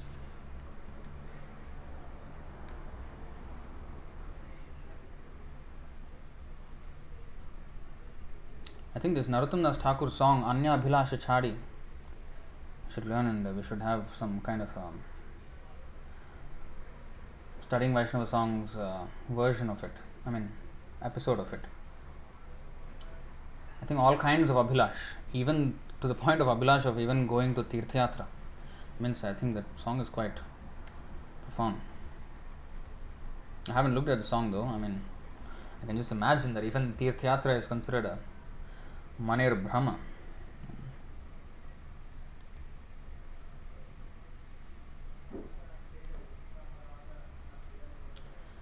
Haridāsa, can one improve in one's quality of chanting, that's the stage that he is in, just by solely increasing the quantity of chanting? Yes, but if we don't chant with quality, then we actually cannot chant in great quantity. Because when Kirtaniya Sadahari is actually qualitative chanting, and that is also quantitative chanting. If we don't chant with quality, we cannot chant in quantity. Because after some time we cannot continue such chanting. Why we are chanting only 16 rounds when the actual stipulation is 64 rounds? Because quality is less, therefore quantity is less. So quality of rounds means quantity of rounds. So by increasing quantity, of course, that is the way, but if we commit offenses, then it will only fuel the offenses again. Harināma Cintāmaṇi, this is the way Bhaktivinoda Thakur and Haridāsa Thakur have explained here.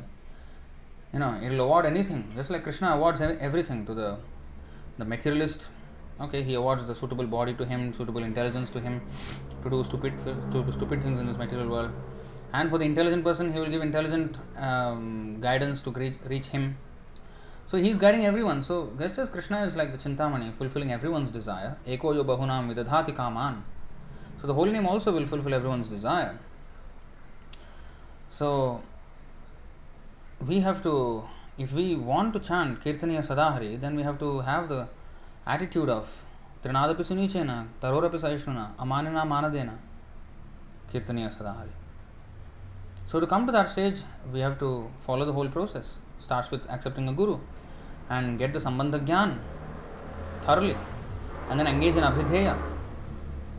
Then yes, that service attitude and everything, then the Harināma also will increase in quantity and quality. That's why Prabhupada was once asked, how do we know we are chanting good quality rounds? And Prabhupada said, what nonsense, he was actually quite aggressive in his reply. He said, what quality are you talking about? Quality means why 16 rounds, 16,000 rounds. So quality and quantity are directly proportional. So we can of course try to chant more, but artificially it will not be possible also. That's why there is Krishnartha Akhila Cheshta. Because we are so restless, cannot chant like Haridāsa Thakur.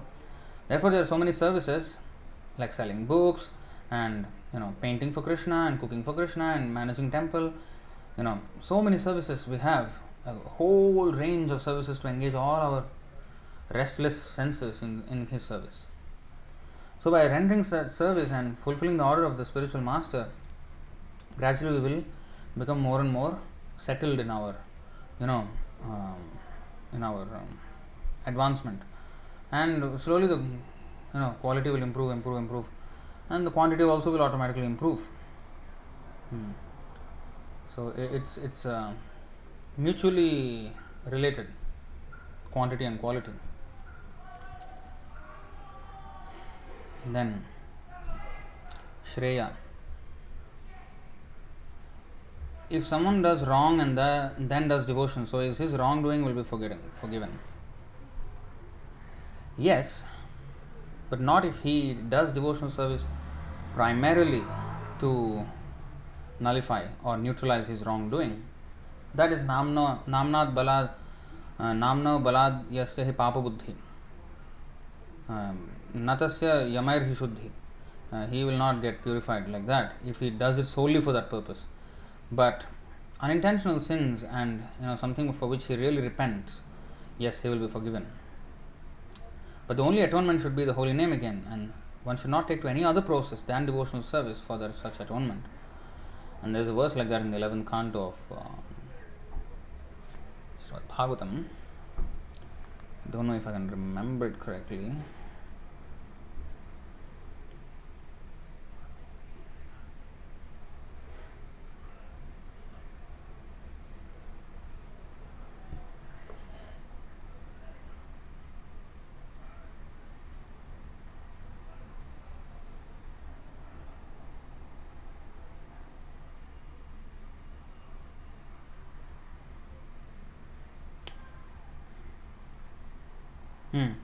This is the one. 11:20-25. Srimad Bhagavatam.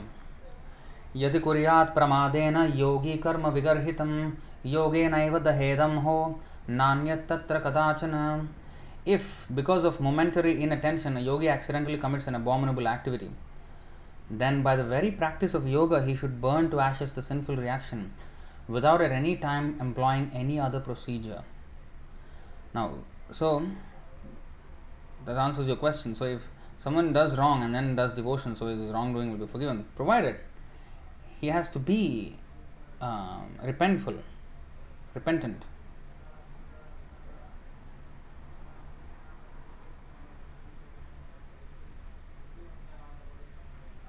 You see, if you're not repentant, I mean, if you think it is okay, and okay, I'll chant and I will just nullify, and tomorrow again I'll commit and again I'll nullify. This is nonsense. So, holy name Krishna is not a fool, We won't be able to take advantage of him like that.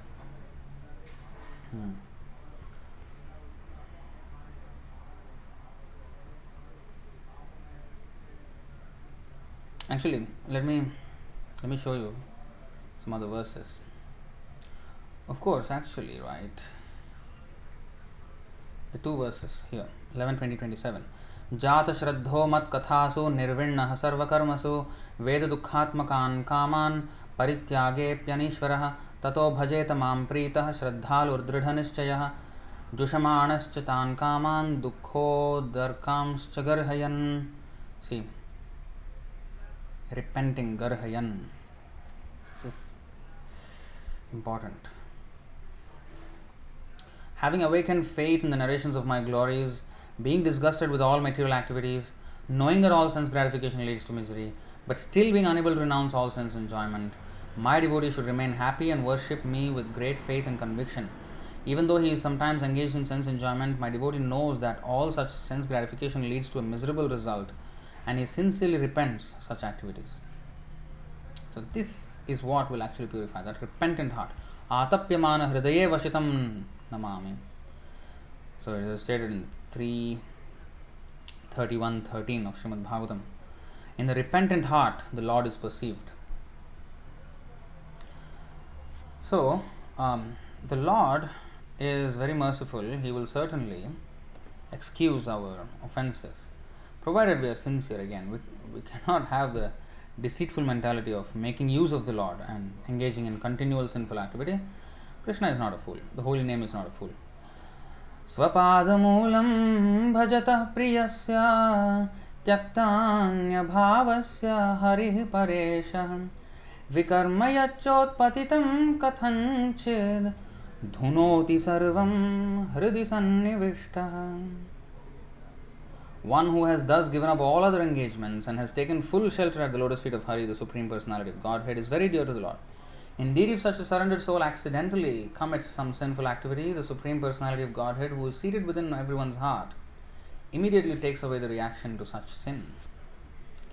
And a similar verse is there in the Chaitanya Charitamrita, and of course in the Bhagavad Gita 9.30 he calls him a sadhu. And then here, if you see this,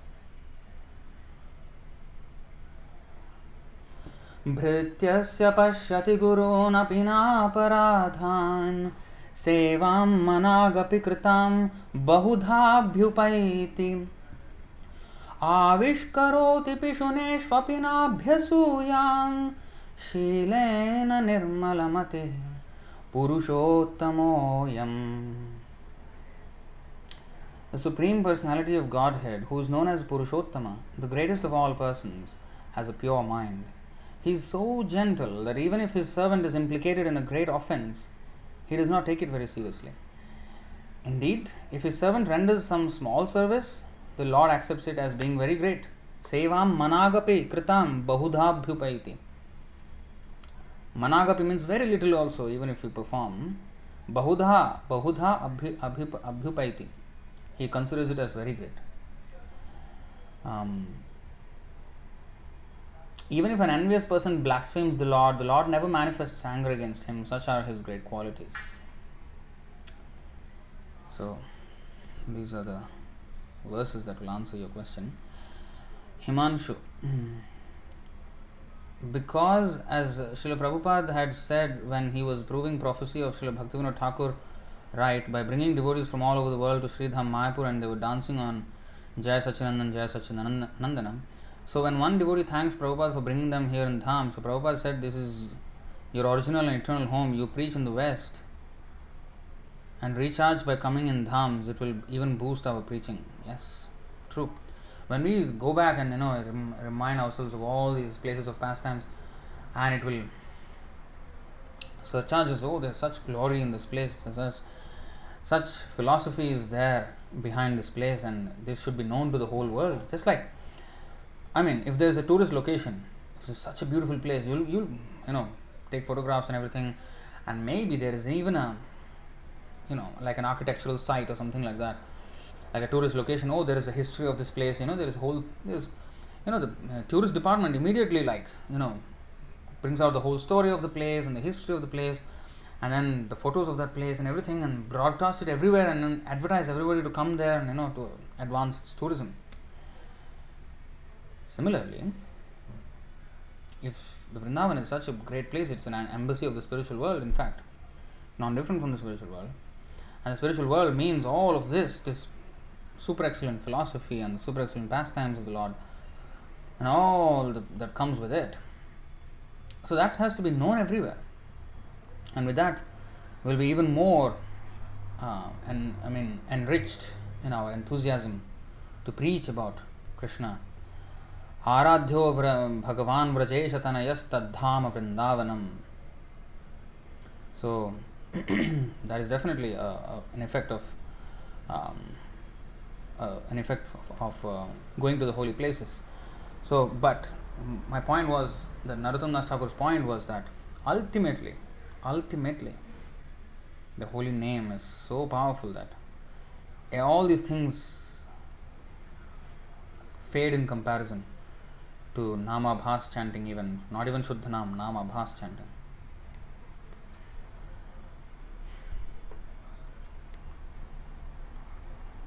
But definitely what you said is right.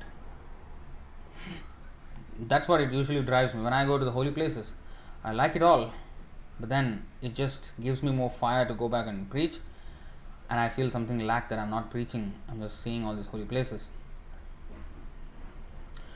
Sundagopal Prabhu also experienced this. He related his experience also when he was much younger, in 1982, when he was only like 20 something years old.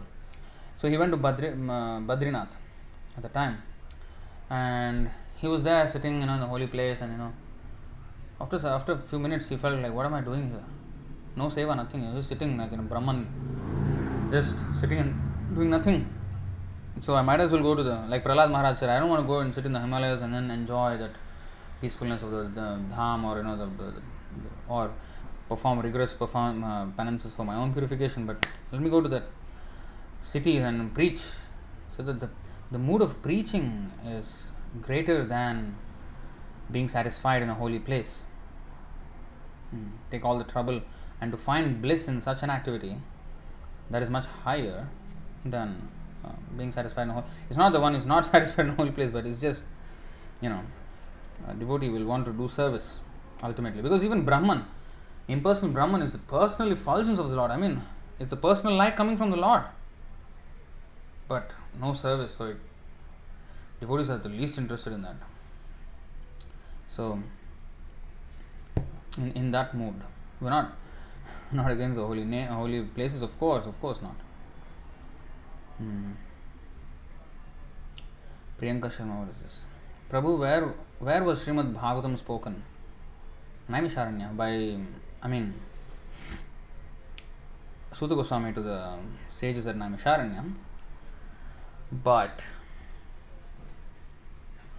Sukadeva Goswami to Parikshit, I don't know if it happened in exactly the same place. I'm not sure.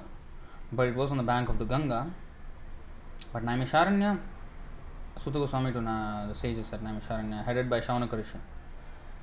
But Parikshit and Sukadeva Goswami, I need to, probably somebody knows here, but I'm not 100% sure. But it's on the bank of Ganga that we know.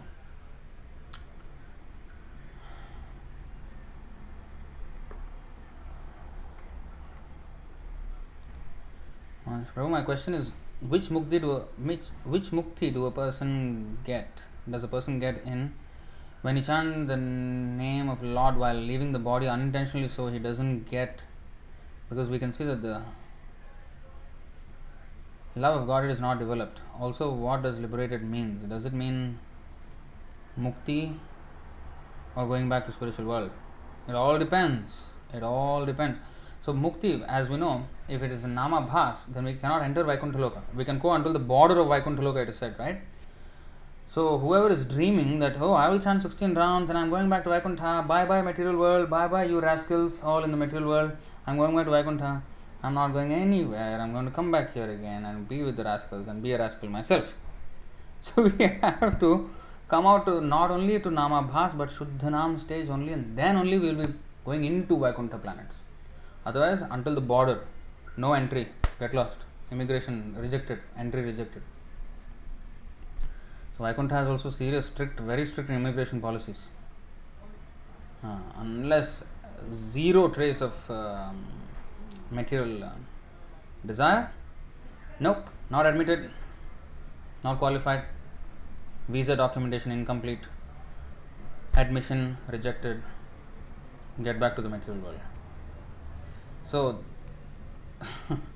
mukti means border of Vaikuntha is still considered mukti because it's the Brahma Jyoti. But unfortunately we cannot go inside, even with Nāmābhāsa. Until we come to Prema, we cannot enter Vaikuntha, so we cannot dream, I don't want to come back to this material world, I'll just chant a little bit and I'll do this light, like superficial engagement in devotional service. We're not going anywhere. We're coming back here. So now we understand how seriously we have to take this whole thing.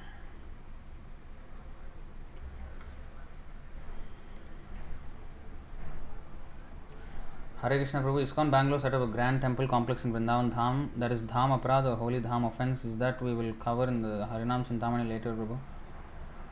Well, I don't want to comment on this.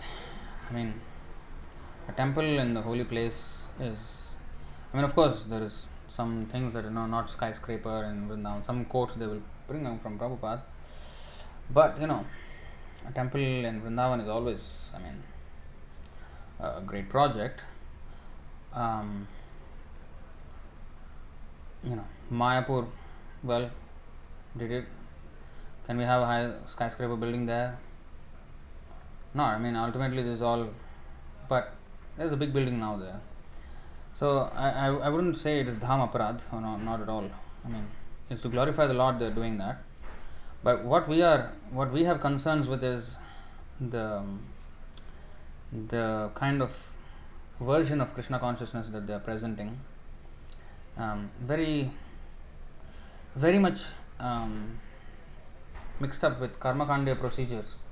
Like the other day, just 2 days ago, it's not to find faults, but just can't help noticing it, because 2 days ago the Prabhu showed me one video of their temple in Malaysia, in Penang, and it's a very grand structure. It looks beautiful and all, but it resembles the South Indian structure, which is not our Gaudiya Vaishnava structure. Also, that video, there was this video just with music behind, and it's all all this sound, this South Indian music sound. All this music was going, no Harināma. Why? It's a commendable feat to do such a construction project, but the version of Krishna consciousness that is being presented through those medium,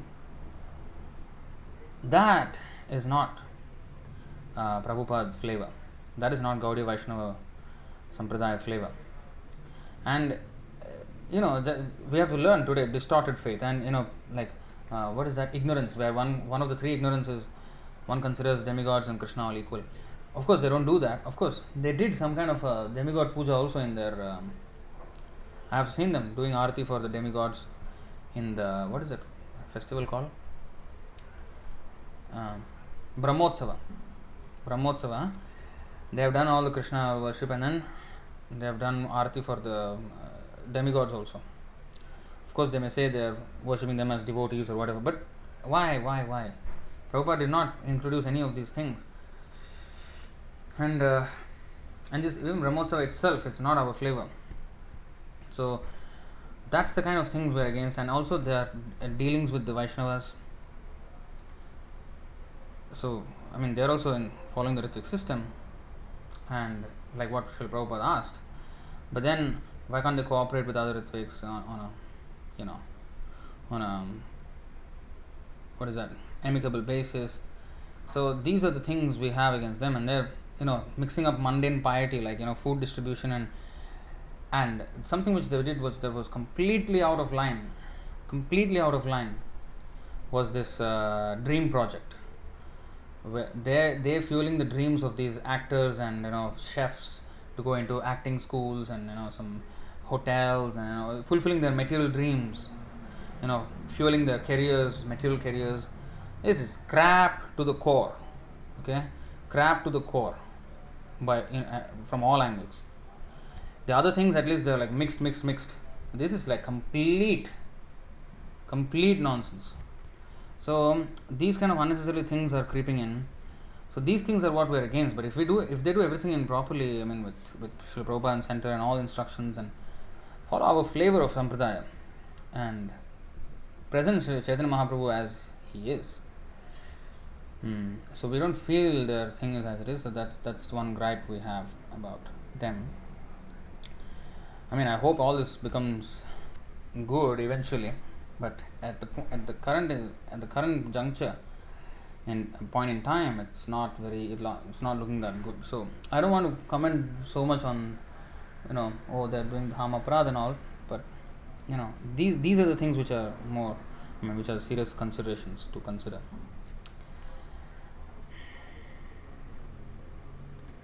Priyanka Sharma Mata says, whatever acharyas say should be taken literally, but not as exaggeration, right, Prabhu? Yes. Because there's no mistake in their words. But sometimes, right, there is nuance to this as well. Sometimes, like these ISKCON, in ISKCON, they come up with this idea that, Prabhupada said, I want all of you to become the next in the parampara, 11th branch from Chaitanya Mahaprabhu, whatever. You see, Prabhupada said he wanted us to become gurus. They quote some letter to Tushta Krishna Swami in 1975. Disciplic succession, law of disciplic succession means, after the guru passes away, then you can accept disciples. That is a law of disciplic succession. Of course, that is not the underlying principle of disciplic succession, that a person passes away, immediately whatever the state the disciple is in, whether he's a rascal number one, third class devotee who is fighting with everybody, he can immediately becomes qualified to become guru. No, of course not. The passing away of the spiritual master is not the qualification for the disciple to become guru. No. But they take it literally like that. And in another word, in the fourth canto, Dhruv Maharaj said, Prabhupada said, Dhruv Maharaj liberated his mother. She is a Vartma Pradarshaka Guru.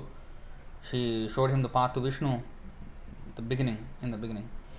So therefore she is like his guru. But he delivered her. So then he said, I also, I am depending on one of my qualified disciples to take me back to Godhead. Then one of the Guruvadis, ISKCON devotee, he actually quoted this verse to me and said, you see, you are saying that Guru cannot fall down. You see here, Guru fall down, the disciple can liberate the Guru. What you are talking about? Hare? He was arguing with me like this. So you got any brain or not, You can't take literally, like Gaur Kishore Das Babaji said, when I die, drag my body in the streets of Navadvip, so that the dust of Navadvip can bathe my body and I can get some punya at least. So some of them, after he passed away, they were actually going to do that. So should we take them literally? No. When a pure devotee says, I am the most fallen, should we take it literally? He is the most fallen person. Let's be compassionate upon him. Let's give him some prasadam. Take some prasadam, go. Is that how we treat a pure devotee? So literally means, again, don't misquote me and said, he said, this Tattvavit said, we can take literally. So we will take everything literally. We should understand the mood, the bhav of the Guru. I've told this example, this story a few times. This Guru, Paramananda. In Telugu we call it Paramananda Shishulu. There is this stories of Paramananda Shishulu. That means the stories or tales of this disciple of a Guru called Paramananda. The Guru's name was Paramananda and his disciples were utter fools. They literally followed their Guru. So, whatever the Guru said, exactly to the letter they followed. So once they were following and they were going in this party. I think I've narrated the story before. Now again, I may sometimes make some mistakes in the narration, so please excuse me for that. But the story goes like this, something like this. So they are going on this bullock cart, because those days bullock cart, and few bullock carts. They were having all the supplies of food and utensils and everything, because they were going on village to village preaching like that. And something falls out of the cart, because it's a little bumpy road and then something falls out of one pot, falls off the cart and nobody gets down. And the Guru says, what are you doing? Why are you not getting the pot? Guru Maharaj, you did not instruct us. Oh, okay. Bring that pot now. They brought the pot. Then he made a list. Okay. I'm giving you a list. And he said, because he was feeling a little bit sleepy. So okay, if I am sleeping and then something falls off and then you don't pick up, let me list down every single item. Anything falls down, you pick up. Okay, this is my order. Then he went to sleep. Then the road became a little more bumpy. There was a bridge, and then it became bumpy, and then the spiritual master himself fell out of the cart, and then he fell out into the water. And the disciples were like looking at the list.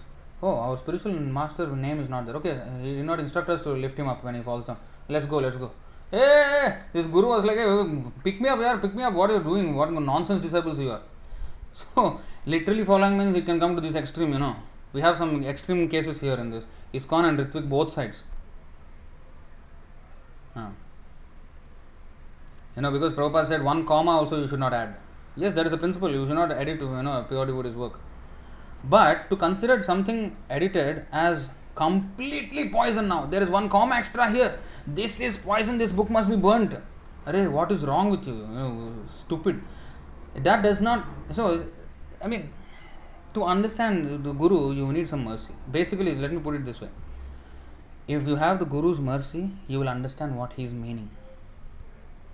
How will you have Guru's mercy?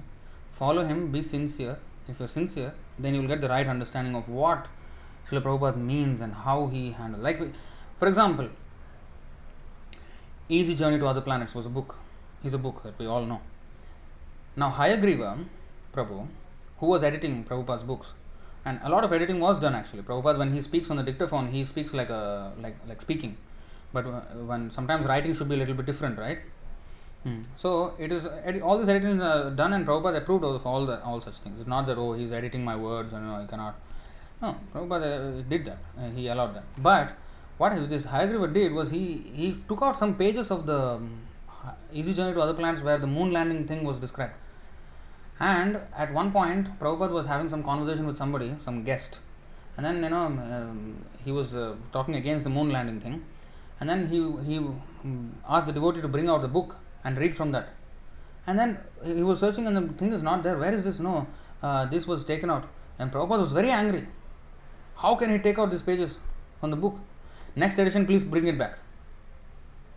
Now, he did not say, oh, he took out my pages. Throw this book, this is rubbish now. This is, fully poison. Burn it. He did not say this. Yes, there is offense committed, but the result It is not like it is important now. Prabhupada did not become important by their offense. Prabhupada can still preach despite all the so-called changes they have done. They cannot change the philosophy. So on the disciples' part, it is bad to edit and say something else from what the Guru has said. But that does not minimize the message of the Guru, unless it is like totally changed. It's like completely different meaning, different interpretations. Then yes, that is big offense. That is poison. So there's nuance to this, okay?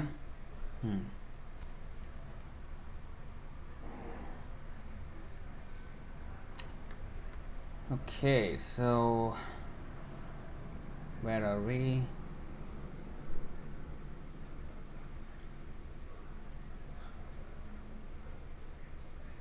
Also, what if death is next? What is the use of all this work?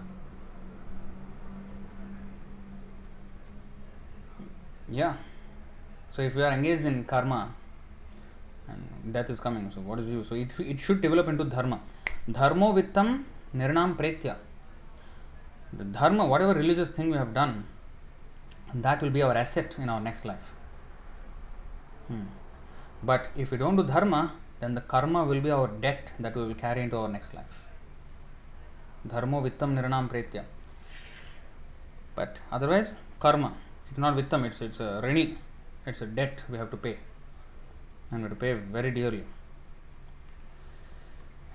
So all this risk is there. So we have to elevate ourselves. So, Divya. But Gandhi at the end of his death, he remembered Ram. Does this mean he will go to Vaikuntha as he executed Ante Narayana Smaran? We have already covered this. Prabhupada said he did not go because he was chanting with offense. Rajeshwari Mataji. Prabhuji, can a Vaishnava aspire for liberation? As he, even after attaining Vaikuntha, he continues his service to Krishna, he never forgets his Swarup. No, Swarup, it is not dependent on liberation or not also. Even in material world, one can be engaged in Krishna's service. So if he is aspiring for liberation, it's not pure devotional service. It's covered with this desire for liberation or material enjoyment. So, real devotee, of course, Prabhupada said many times we have to, liberation and back to Godhead. And back to Godhead means back to His service. If we are in His service, then we are always in the kingdom of God, even when we are in this material world. So we will always be back to Godhead. In fact, there was one devotee who asked this question. Prabhupada, in the Sikshashtaka, 4th verse says, Mama Janmani Janmani Ishvare. Let me take birth again and again here. And then next verse says, Ainanda Tanuja Kinkaram, and then Pada Dhuli Sadrasham Vichintaya. Ainanda Tanuja Kinkaram. What is that? Ainanda Tanuja Kinkaram. How did I forget? These kind of things happen, you see. Matta Smriti Jnanam Apohanam. Paditam Mam Vishame Bhavam Budhao. Kripaya Tava Pada Pankaja Sthita Dhuli Padrasham Vichintaya. So, let me be a particle of dust at your lotus feet in the spiritual world. I have somehow or other fallen to this material world. Please put me as a corner of dust and a corner of your lotus feet. Two opposing requests. One, he says, never mind, you birth after birth, you keep me here. Or next one is saying, oh, take me and put me at dust at your feet. Prabhupada says, yeah, what is the difference? No, but this is contradictory. No, there is no contradiction. Because even in this material world, if he is serving Krishna, he is with Krishna. He is actually at the lotus feet of Krishna. He does not feel any separation. That's why when we don't understand this transcendental science, that in the transcendental relationship, separation is even more ecstatic than meeting. If we don't understand this, then we misunderstand the whole concept, whole philosophy and the whole. So we find it contradictory. They are not contradictory. Okay, Vrinda Gupta Mataji. Hare Krishna Prabhuji. Accept my humble obeisance, all glories to Prabhupada. Prabhuji, if while chanting, mind is sometimes thinking of some other seva, will it be considered an offense? No. But as I said, I think I have answered this question before. It is not an offense, but eventually the mind may go elsewhere also. From seva, it will go from something to something. I've answered this before, I think in one of your AMM questions or something like that. I think you only asked this question at the time. So we have to focus on the chanting of the holy name itself as much as possible. So of course mind can also go to the pastimes and the form and the seva and everything, but to remain in that, it is hard, because we will fluctuate from there also and go somewhere else after that, from one to another to another to another to another, unrecognizable. We are thinking of something totally different in the end. Oh wow, I did not know that. Today is the appearance day of Narottam Das Thakur. Jai Narottam Das Thakur ki jai. Nice that we discussed the song. Yeah, we should discuss that song in a studying Vaishnava songs episode.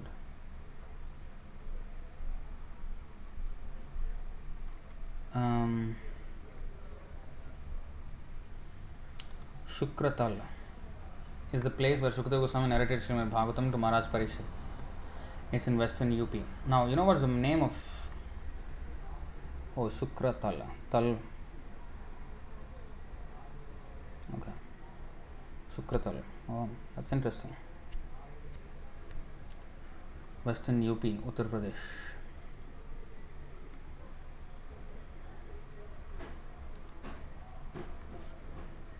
Yavanas chanted its name to changed its name to Muzaffarnagar. It is near Delhi. Oh.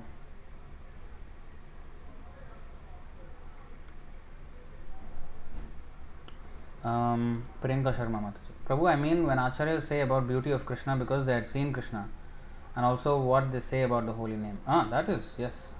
That is, has to be taken literally.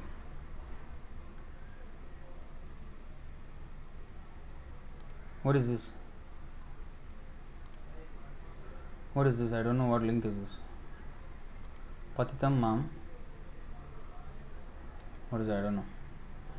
Rajeshwari Mataji. But when we are in this material world, Janma Mrityu Jara Vyadhi Dukkha Doshana Darshanam, but not in the spiritual world. Yeah, but the devotee doesn't feel, na? For him, Jivova Marova. Doesn't matter whether he lives or dies, because his service is not interrupted by death also. So he is not really concerned. So it doesn't really matter for him. He is always seeing the Vishwam Purna Sukhayate Vidhimade Mahendratischa Kitayate Yat Karunya Kataksha Vaibhava Vatam Tam Gaurameva Stumaha. Who has the mercy of Chaitanya Mahaprabhu, such a devotee is Vishwam Purna Sukhayate, fully happy even in this world. Krishna. Dayaya sarvabhuteshu santushtya yena kenavam sarvendriyopashantyacha tushyatyasu janardana. Santushtya yena kenavam. Wherever he is happy. Heaven or hell or spiritual world. Did Haridas Thakur's family support him? I forgot about the. It seems he was raised in a Hindu family, like that. That was one explanation. For one of them, he was an orphan or something. I have to again look back at the life of Haridas Thakur. I read the other day, somebody asked me, I think Rajeshwari Mataji asked me, or was it Parshuram Prabhu? So somebody asked me, and then I went through it, and I forgot again the description. So he was not staying with his family. He was like completely raised up in another family and something like that. So that kind of a background he had. The Foolish Disciples, drama by ISKM Singapore. Oh, we did a drama on this. That's interesting. I do not even remember that. Alright, so I think we will stop it there. Thank you for all your participation and questions. Very good questions. And we will continue this study of Harināma Cintāmaṇi tomorrow, Thursday. Hopefully we can continue also tomorrow. But Friday definitely not, because Prabhu's class is there. Saturday, yes, again. Alright, thank you very much. Haridas Thakur की जय, चैतन्य महाप्रभु की जय, हरिनाम की जय, हरिनाम संकीर्तन की जय, संकीर्तन महायज्ञ की जय, हरे कृष्ण महामंत्र की जय, अनंत कोटि वैष्णव वृंद की जय, श्री प्रभुपाद की जय, निताय नरोत्तम दास ठाकुर की जय, निताय गौर प्रेमानंदे, हरि हरि बोल, हरे Krishna. Oh, there is something else? Last minute questions. But when we are suffering from the body pain, we usually forget that we are above the three modes. That is because we are in the modes. For the pure devotee, and we are talking about pure devotee only can feel he is completely free even in this material world. We are not there. So, if we rise up to that platform, of Shuddhanam, then it doesn't matter where we are. So basically, it's not about being liberated or what. We should just come to the point of Shuddhanam. At least Nāmābhāsa can be done with our endeavor, but Shuddhanam, Krishna's mercy should be there, Prabhupada's mercy should be there, and